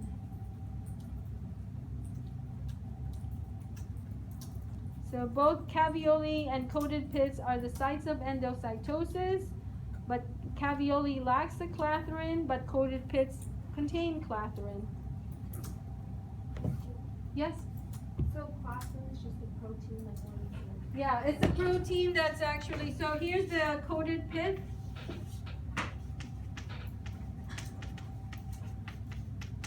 And then underneath here, these are clathrin proteins. And it kind of like acts as a messenger, as a signal. Once this becomes fused again, it releases this. It helps, it assists with the process of endocytosis. And then once it forms a vesicle, then it releases itself from that vesicle, and then it binds to another coated pit. So it just helps with the assistance of the process of endocytosis. And then cytoplasm, that's the what? It contains, It contains the organelles except nucleus and the cytosol. So it contains the cytosol and the organelles except nucleus. And then the cytosol is the semi-fluid of the cytoplasm.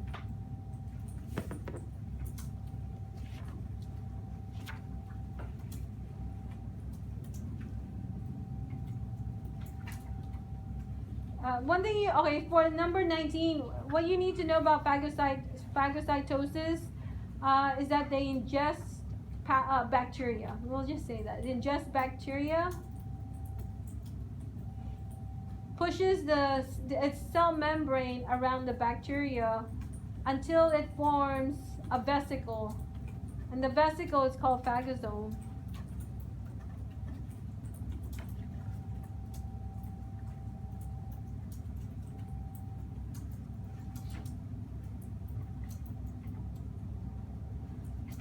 Endocytosis, know the difference between penocytosis. Oh, okay.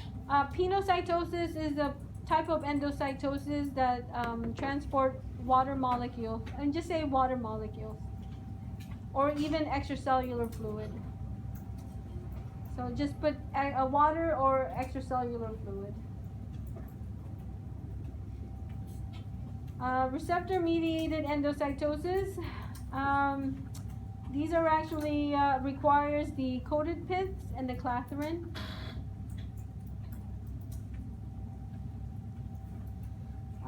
So for receptor-mediated endocytosis, endocytosis occurs in the coated pits.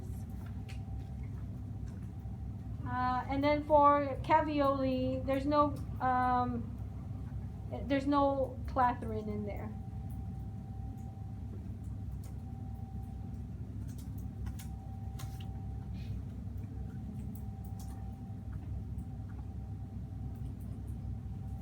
So they form an indentation until it actually pinches off from the membrane itself. So they don't push against the bacteria. They're already indented.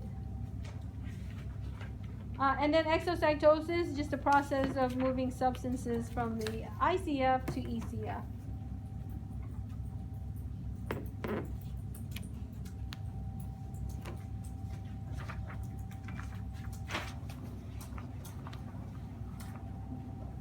Okay. And then the last three questions for membrane transport. Do these vesicular transport processes require energy? Yes, they do. They require ATP. C, know the significance of calcium in exocytosis. So calcium initiates the exocytosis by activating the calcium sensing proteins. Bless you. So calcium initiates the process of exocytosis by activating the calcium sensing proteins.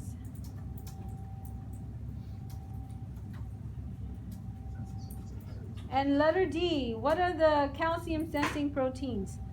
The RABs and the snares. RABS, snares, not snail. I'm going to write down snail. Are you going to choose snail over? Is this a typo? Oh, okay.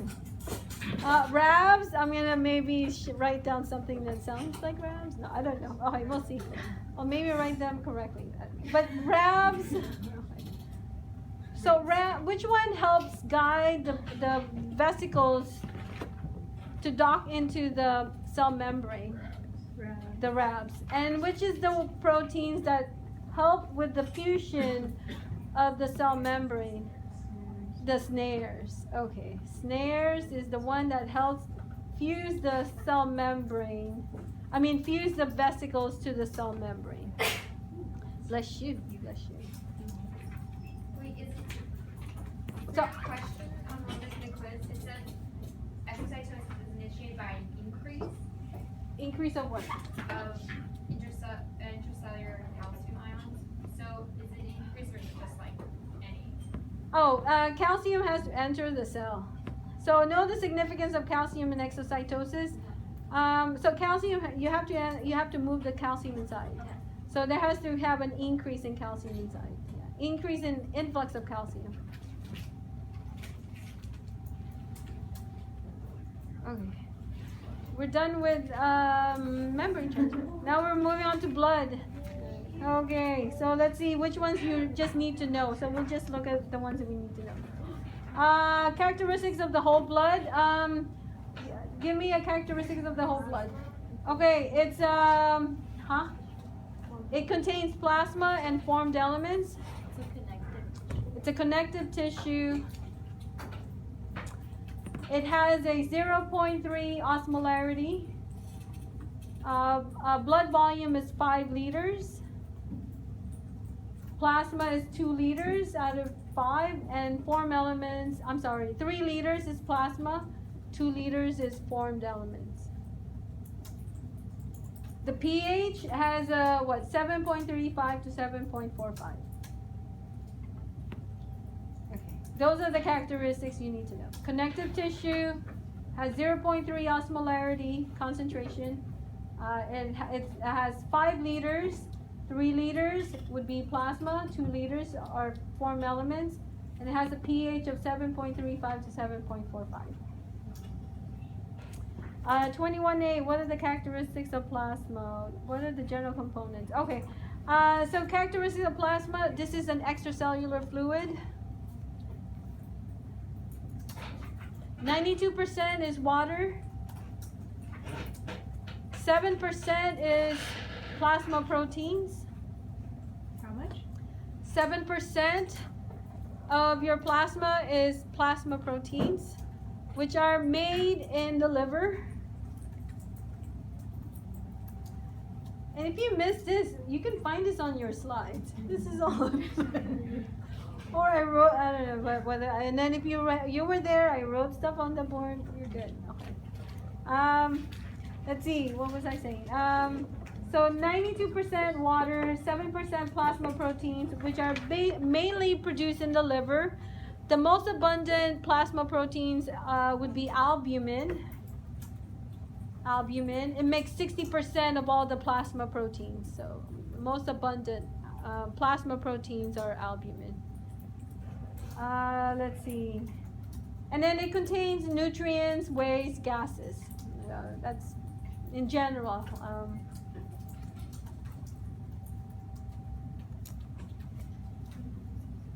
Okay. So those are the characteristics of plasma. Do you want me to repeat it again? Yeah. Okay. It is 3 liters out of 5 liters of your whole blood. It is an extracellular fluid. 92% is water, 7% plasma proteins. From plasma proteins, 60% of plasma proteins are albumin. Plasma proteins are basically produced in the liver. And it contains, other stuff like nutrients, waste, and gases. So which one is the most abundant component of your plasma? Water, not albumin. There you go. That's a trick question. But Marie says, focus. Look at that. Look at that concentration. I just read the question. I knew that you guys are going to say albumin. Yeah. Because I keep saying protein, so your mind is in that set, not in the whole plasma. Okay. That's how you trick yourself, you guys. And it becomes tricky when you're like, you start to guess. All right. B, will I ask you about what is a pH? You can skip what is a pH. And then I ask you a question about pH. We'll go back to this with the renal system anyway. So, but you guys know what a pH is. So, but I'm not going to focus on this. Acidosis. I'm not going to focus much on acidosis, alkalosis. Correlation of pH and CO2. John said, okay, we'll do that. We're good. We're good. But the conversion of CO2 to hydrogen ions, yes. Well, but it's a good, you'll know this also. You don't want this? Okay, we'll put it, we'll cross it out. Okay, we'll cross it out. We crossed out 1 through 5. And then number 6, conditions that affect when blood pH is not maintained. Do we remember this? Causes a cardiac arrhythmia. Oh yeah, cardiac arrhythmia. Muscle spasm, and affects hemoglobin affinity for oxygen. Yeah. You guys want that? Yeah? I got a lot of head.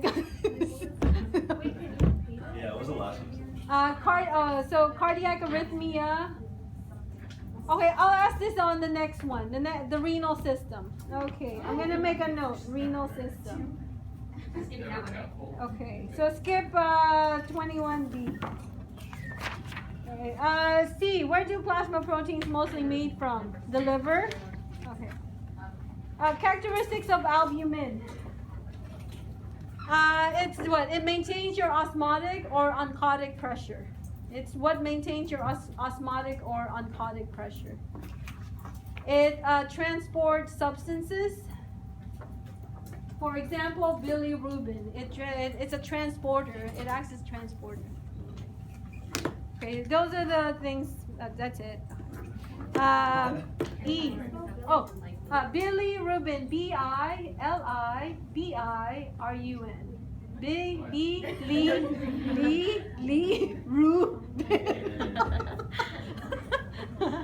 Okay. So the transporter for belly. It transports substances such as bilirubin. And it maintains osmotic or oncotic pressure. Sorry, Marisa. It's okay. There was a student who spelled sphygmomanometer. S for something, P for this, H for that. Oh. Well, you don't need to know sphygmomanometer right now. But you guys know what a sphygmomanometer is? It's a blood pressure cuff. That's the formal name for a blood pressure cuff. Can you say that word one more time? Sphygmomanometer. A sphygmomanometer. Yes. Okay. It took me a while to pronounce that, so it's okay. If concentration of albumin drops, what result may occur in the body? Edema. Number 22, what is the serum? We can hit that out. 23, components of formed elements. Oh, yeah, you need to know this. Wait, what happened? You say, 22. Oh, when it drops, edema. Edema is an accumulation of interstitial fluid. EDEMA. Edema. I'm gonna pronounce things the way it's. Huh? ICF. I'm sorry, interstitial fluid. Interstitial fluid. I'm so sorry. I don't wear your left. Okay. 23. Common components. You already know the components, yes? Skip 22. Oh, yeah, skip 22. 23, you already know what's in the form elements, yes? Red blood cells or erythrocytes makes up 2 liters out of the 5 liters of your whole blood. And then you have your leukocytes, which are your white blood cells, which makes up less than 1%. And platelets or thrombocytes, which makes up less than 1%. Okay. General function, you guys already know the general function, yes? Red blood cells, white blood cells, platelets. How much is white blood cell? White blood cells and platelets are less than 1%. What is the main function of red blood cells? We already know this. Transport oxygen. Transport oxygen from where? Are you sure? Yes. And transports carbon dioxide from? Oh my God, you guys are so smart. You all know this so well. I'll probably not put this. I might not. I can't put it. I'll put it on the quiz. On the test. C. Know the methods to transport of. Oh, yeah. So know the methods of transport of for oxygen and carbon dioxide. Oh, and the percentage carried in that. Oh, yeah. Okay. So 98.5% oxygen is bound to hemoglobin. There's a table. 1.5% is dissolved in plasma. So 98.5% of oxygen bound to hemoglobin. 1.5% of oxygen in the plasma or in the dissolved plasma.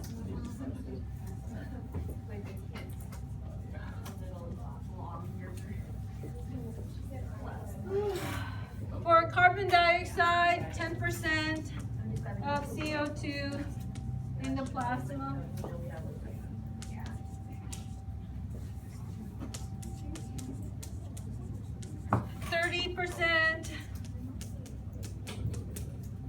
bound to hemoglobin, but 60% converted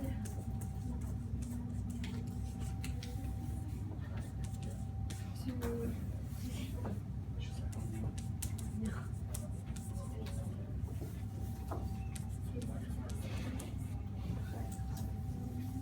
okay, so it's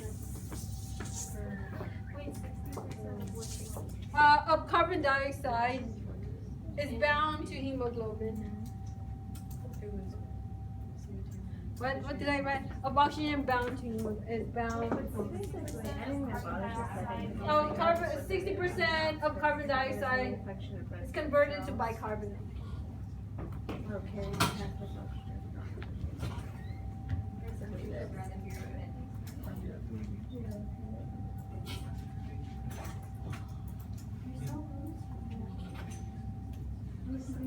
D, know the acid-base balance equation?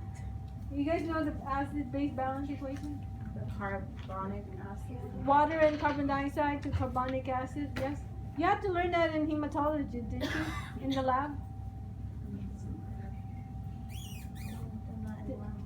Okay. Okay. No. No? So take it out? Yeah. Okay, but you need to know where the target sites are, where these are produced. Where the target sites are produced by carbonate, yeah. The brain, the distal convoluted tubule, and the red blood cell. So just know where acid-base balance equation occurs. Yeah, where it takes place. The brain, the distal convoluted tubule, which is in the kidney, and inside your red blood cell.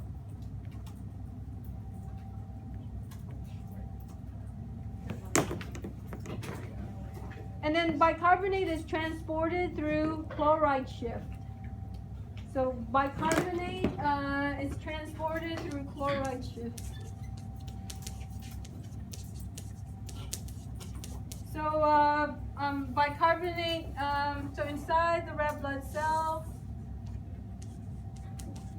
oh, it's too, so you take chloride inside, and you take bicarbonate outside.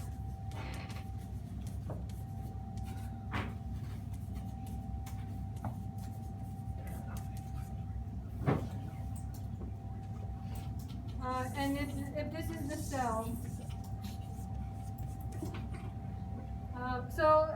it exchanges. So you have the anti-carrier, anti-port carrier. Okay, so understand how bicarbonate is transported across the cell membrane. It's transported via chloride shift. Chloride comes in while bicarbonate is taken out.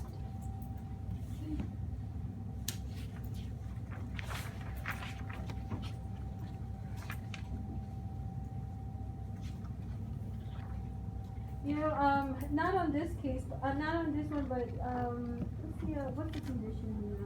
Cystic fibrosis. Cystic fibrosis, it's not in here though, but in the lungs, it's the chloride can't get out. It's stuck. So, no, never mind. Okay, we'll get to that. I don't know. I'm looking at chloride. Okay. Next page, 24A. Know the characteristics of hemoglobin. What are globin? Okay. So hemoglobin, 250 million hemoglobin in one red blood cell. And you already know how many hemoglobin, how many oxygen and carbon dioxide are bound to hemoglobin. Yes, based on this. It contains 4 globin. Those are the proteins. So hemoglobin is composed of 4 globin, which are proteins, and then there's a heme attached to each one. So how many oxygen can bind to one hemoglobin? How many oxygen binds to hemoglobin? 4. Because you have 4 protein globin polypeptide chain. Each one has the heme, which contains the iron where oxygen binds to. So one hemoglobin can carry 4 oxygen. the globin, there's 4 of them. There are 2 alpha and 2 beta.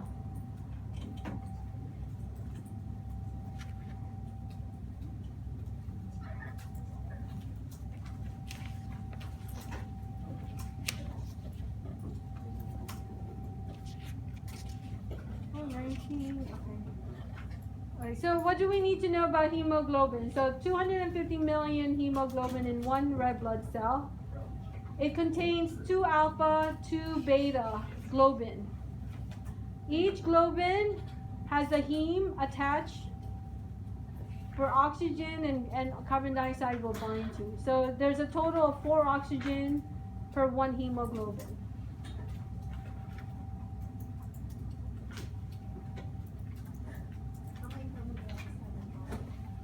30% of carbon dioxide you produce are bound to hemoglobin. 98.5% of oxygen that you produce that enters are bound to hemoglobin. How many hemoglobins we have? 250. Yeah, 250 million. Okay, B. What causes the abnormally shaped erythrocytes? That will be on the test. Huh? Hemoglobin. Normal amount. Abnormal amount of hemoglobin? Abnormal shape of hemoglobin? Yeah. Or both?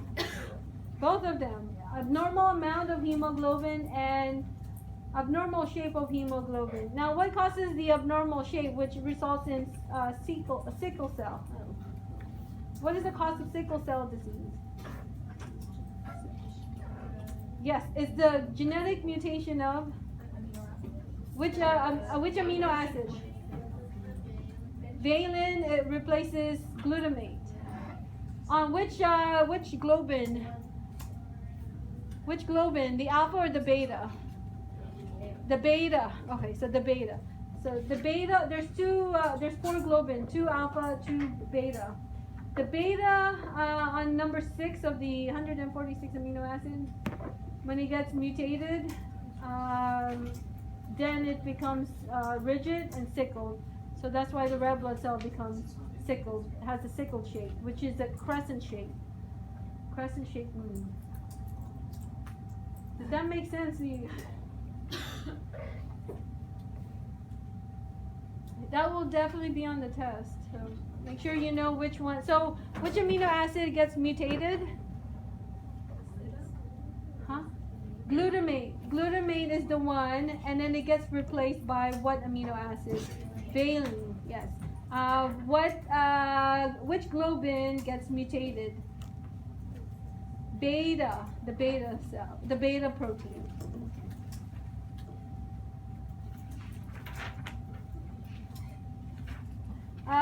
What happens to hemoglobin components when recycled? Letter D, it's okay. You don't need to know. Letter D. Characteristics of red blood cells. There's a lot. So name a characteristics of red blood cells. They live for 120 days. Very good. Okay. What else? What other characteristics? They're 9 days to mature. Their structure are flattened, biconcave, no nucleus, so there's no cell division. No organelles, so no nucleus, no organelles, no mitochondria, so no cell division. But they have 2 enzymes, glycolytic enzymes, because they need to make ATP, and carbonic anhydrase. Carbonic anhydrase. That's the acid-base balance equation. Glycolytic enzyme. Glycolytic. Okay, so there's no nucleus, no organelles, but they contain 250 million hemoglobin. In 4 months, you're gonna have but every day you produce red blood cells. Because every day, red blood cells die. Okay. Next page, 20. Okay, so we're almost there. What is erythropoietin? This is a cytokine that's responsible for what? Stimulating what body part? Huh? The red bone marrow to produce red blood cells. Yeah. Yes, it's a cytokine that stimulates the red bone marrow to produce red blood cells. So it promotes erythropoiesis. That's basically what it does. Erythropoietin promotes erythropoiesis. And erythropoietin is stimulated when you have a low oxygen carrying capacity. So when the oxygen level in the blood decreases, do you remember how low? Like 50 to 60 you don't need to know the exact number. I'll ask that on the respiratory. But a lot of the things I'm mentioning, I'll mention it again on other systems. So 55 to 60 millimeters of mercury, and that's when you're going to have to want more oxygen in. So when there's a low oxygen carrying capacity, then the kidney gets stimulated to produce erythropoietin. Right. See, what is erythropoiesis? It's just the production of red blood cells.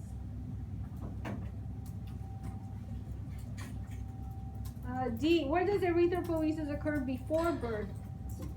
Spleen and the liver and the bone marrow. Yeah. Number 2, by birth until age 5, all bone marrow.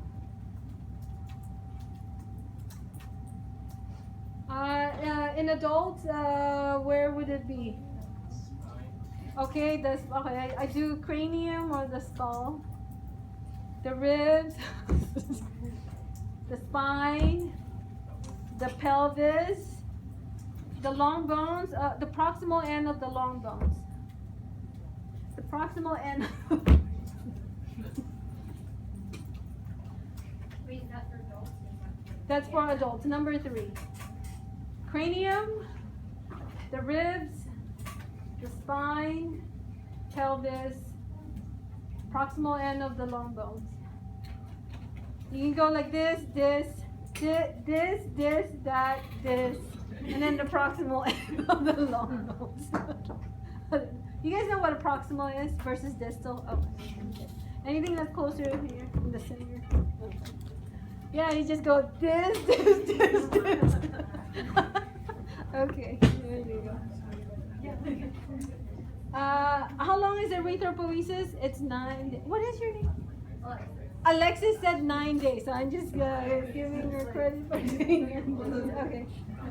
26A. Oh, polycythemia. So you guys need to know the polycythemia. Identify the 3 types. Okay, what is polycythemia vera? That increases the number of circulating erythrocytes above normal. Very good. All polycythemia. Their circulating number of red blood cells is above normal. Circulating number. But 2 of them, the above normal is because of the increase in production. 1, it doesn't actually promote production, but it just because of the loss of plasma volume. Okay. So all 3 polycythemia increases the number of circulating red blood cells above normal. Polycythemia vera increases erythropoiesis. The reason is there's a malignancy or tumor on the bone marrow or in the kidneys or in the brain. So it causes an overexcited, for the red bone marrow to continue to produce more and more red blood cells.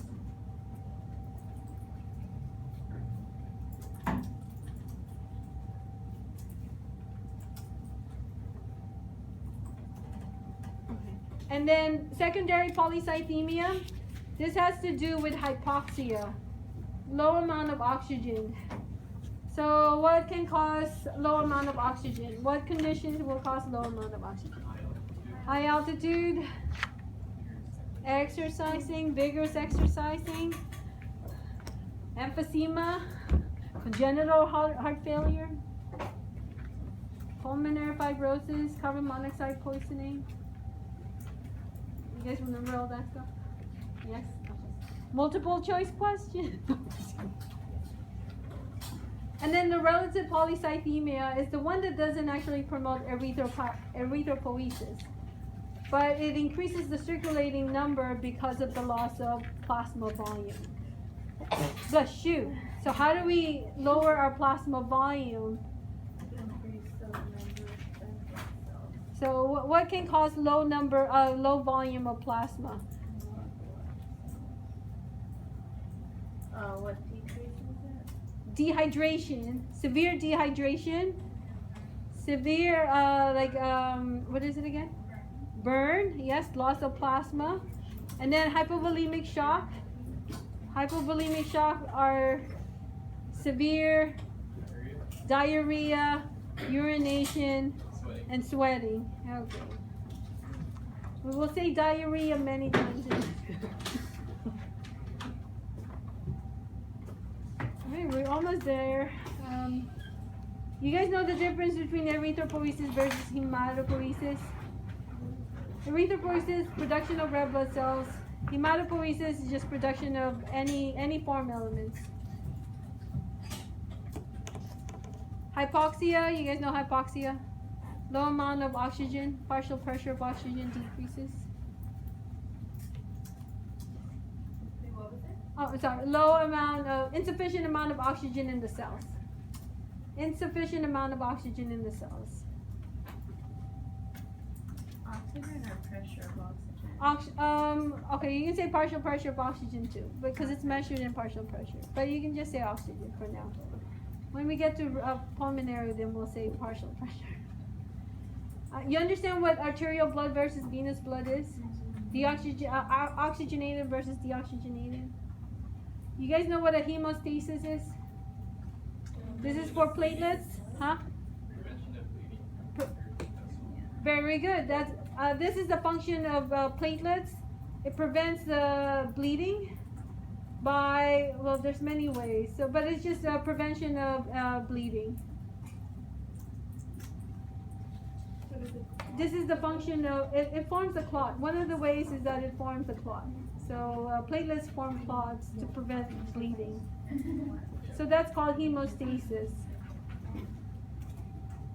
Number 28, what is erythrocytopenia?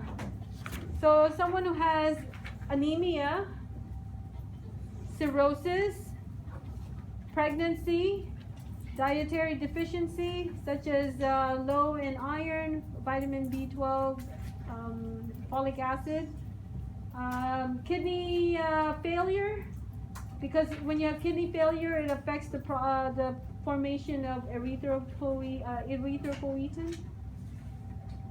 Pregnancy can also lead into erythrocytopenia. Characteristics of platelets. So platelets are not cells, they're fragments from megakaryocytes, and their function is hemostasis. So they form a plug or a clot to prevent any internal bleeding. Pregnancy is also a type of erythrocytopenia. Fragments of what? Oh, fragments of megakaryocytes. Megakaryocytes. So this is the cell, and it breaks apart, and those parts are platelets, and they form clot, so they prevent internal bleeding, called hemostasis. Okay, last page. Oh my God. Okay, it's not even 6:00. We got 10 minutes. You guys know the function of white blood cells, right? Yeah. Okay. In general, we already know that. I'm not gonna ask you that. Two types of white blood cells, but I will ask you for letter C though. So let's identify these. Which is the primary responding cell in an inflammatory response? Neutrophils. Okay. But neutrophils there are two types of white blood cells. So you need to know the granular and agranular, poly and mono. So polymorphonuclear granular sites. Oh, I know, I'm so sorry. Polymorphonuclear. It's so hard to say. Polymorphonuclear. And then you don't show it's Granular.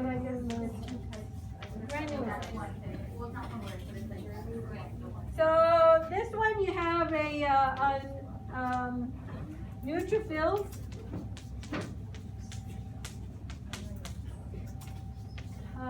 Basophils and eosinophils.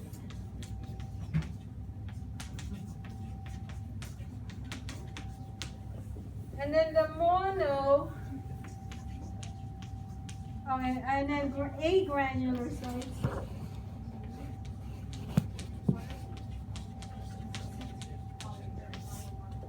Mono is, so this one is like broken down either to bilobe to 3 lobes, so they just have different lobes for the nucleus. This one is just 1 lobe. And you have the monocytes, and you have the lymphocytes.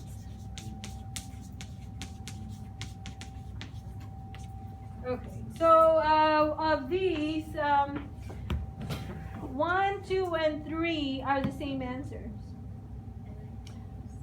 Neutrophils. So 1, 2, and 3 under letter C for 30 are all neutrophils. So neutrophils are the most abundant leukocytes. Which one releases histamine? Basophil. So people with allergy. So what's wrong with that? Why do we take antihistamine? Yeah, because what's so good about histamine? When you have pathogen like pollen comes in.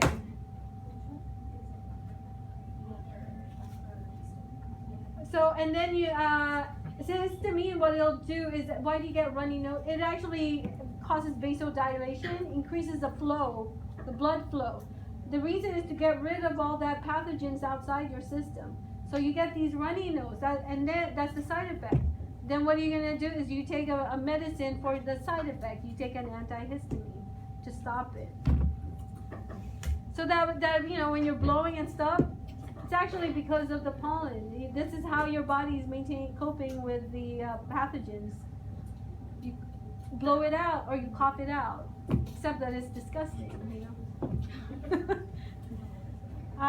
Number 5, which detoxifies foreign proteins? Those are eosinophils. Number 6, the largest non-granular leukocytes and matures into tissue macrophages, monocytes. And then 7, that would be lymphocytes, associated with B cells and T cells. And then 8, leukocyte, phagocytic cells are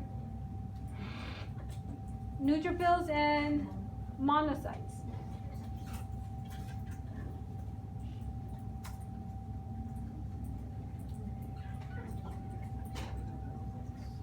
I'm gonna watch the Zootopia tonight. I'm just kidding. My brother's kids are here. They're visiting. Well, they're actually, the parents are in the company reception. I'm gonna watch them tonight.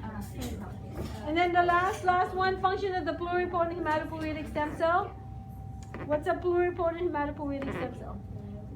It's a stem cell that gives rise to all formed elements. It's where all form elements are derived from, where it originates from. And it's uncommitted. Uncommitted cell. Because it gives rise to any types, and then it actually, will divide into other 2 stem cells, and then they'll decide what type of cell it will be. Okay, hey you guys, hey look, it's not even 6 o'clock yet. I got you guys cover this. Can we get extra credit for being here? If you help answer. Okay. At the beginning we have. Do I want to give you guys extra credit? I'm giving you guys, I help you guys with that quiz. Huh? I can't do this. Okay, I'll give you guys extra credit, okay? But for next time, I can't do it. So you're gonna have to give me your names. So you're gonna have to write down your names. Thanks. Oh, Stephanie? E-S. Oh, yes. Stephanie. Good job. F-A-N-Y. F-A-N-Y. F-A-Y. No, my name. It's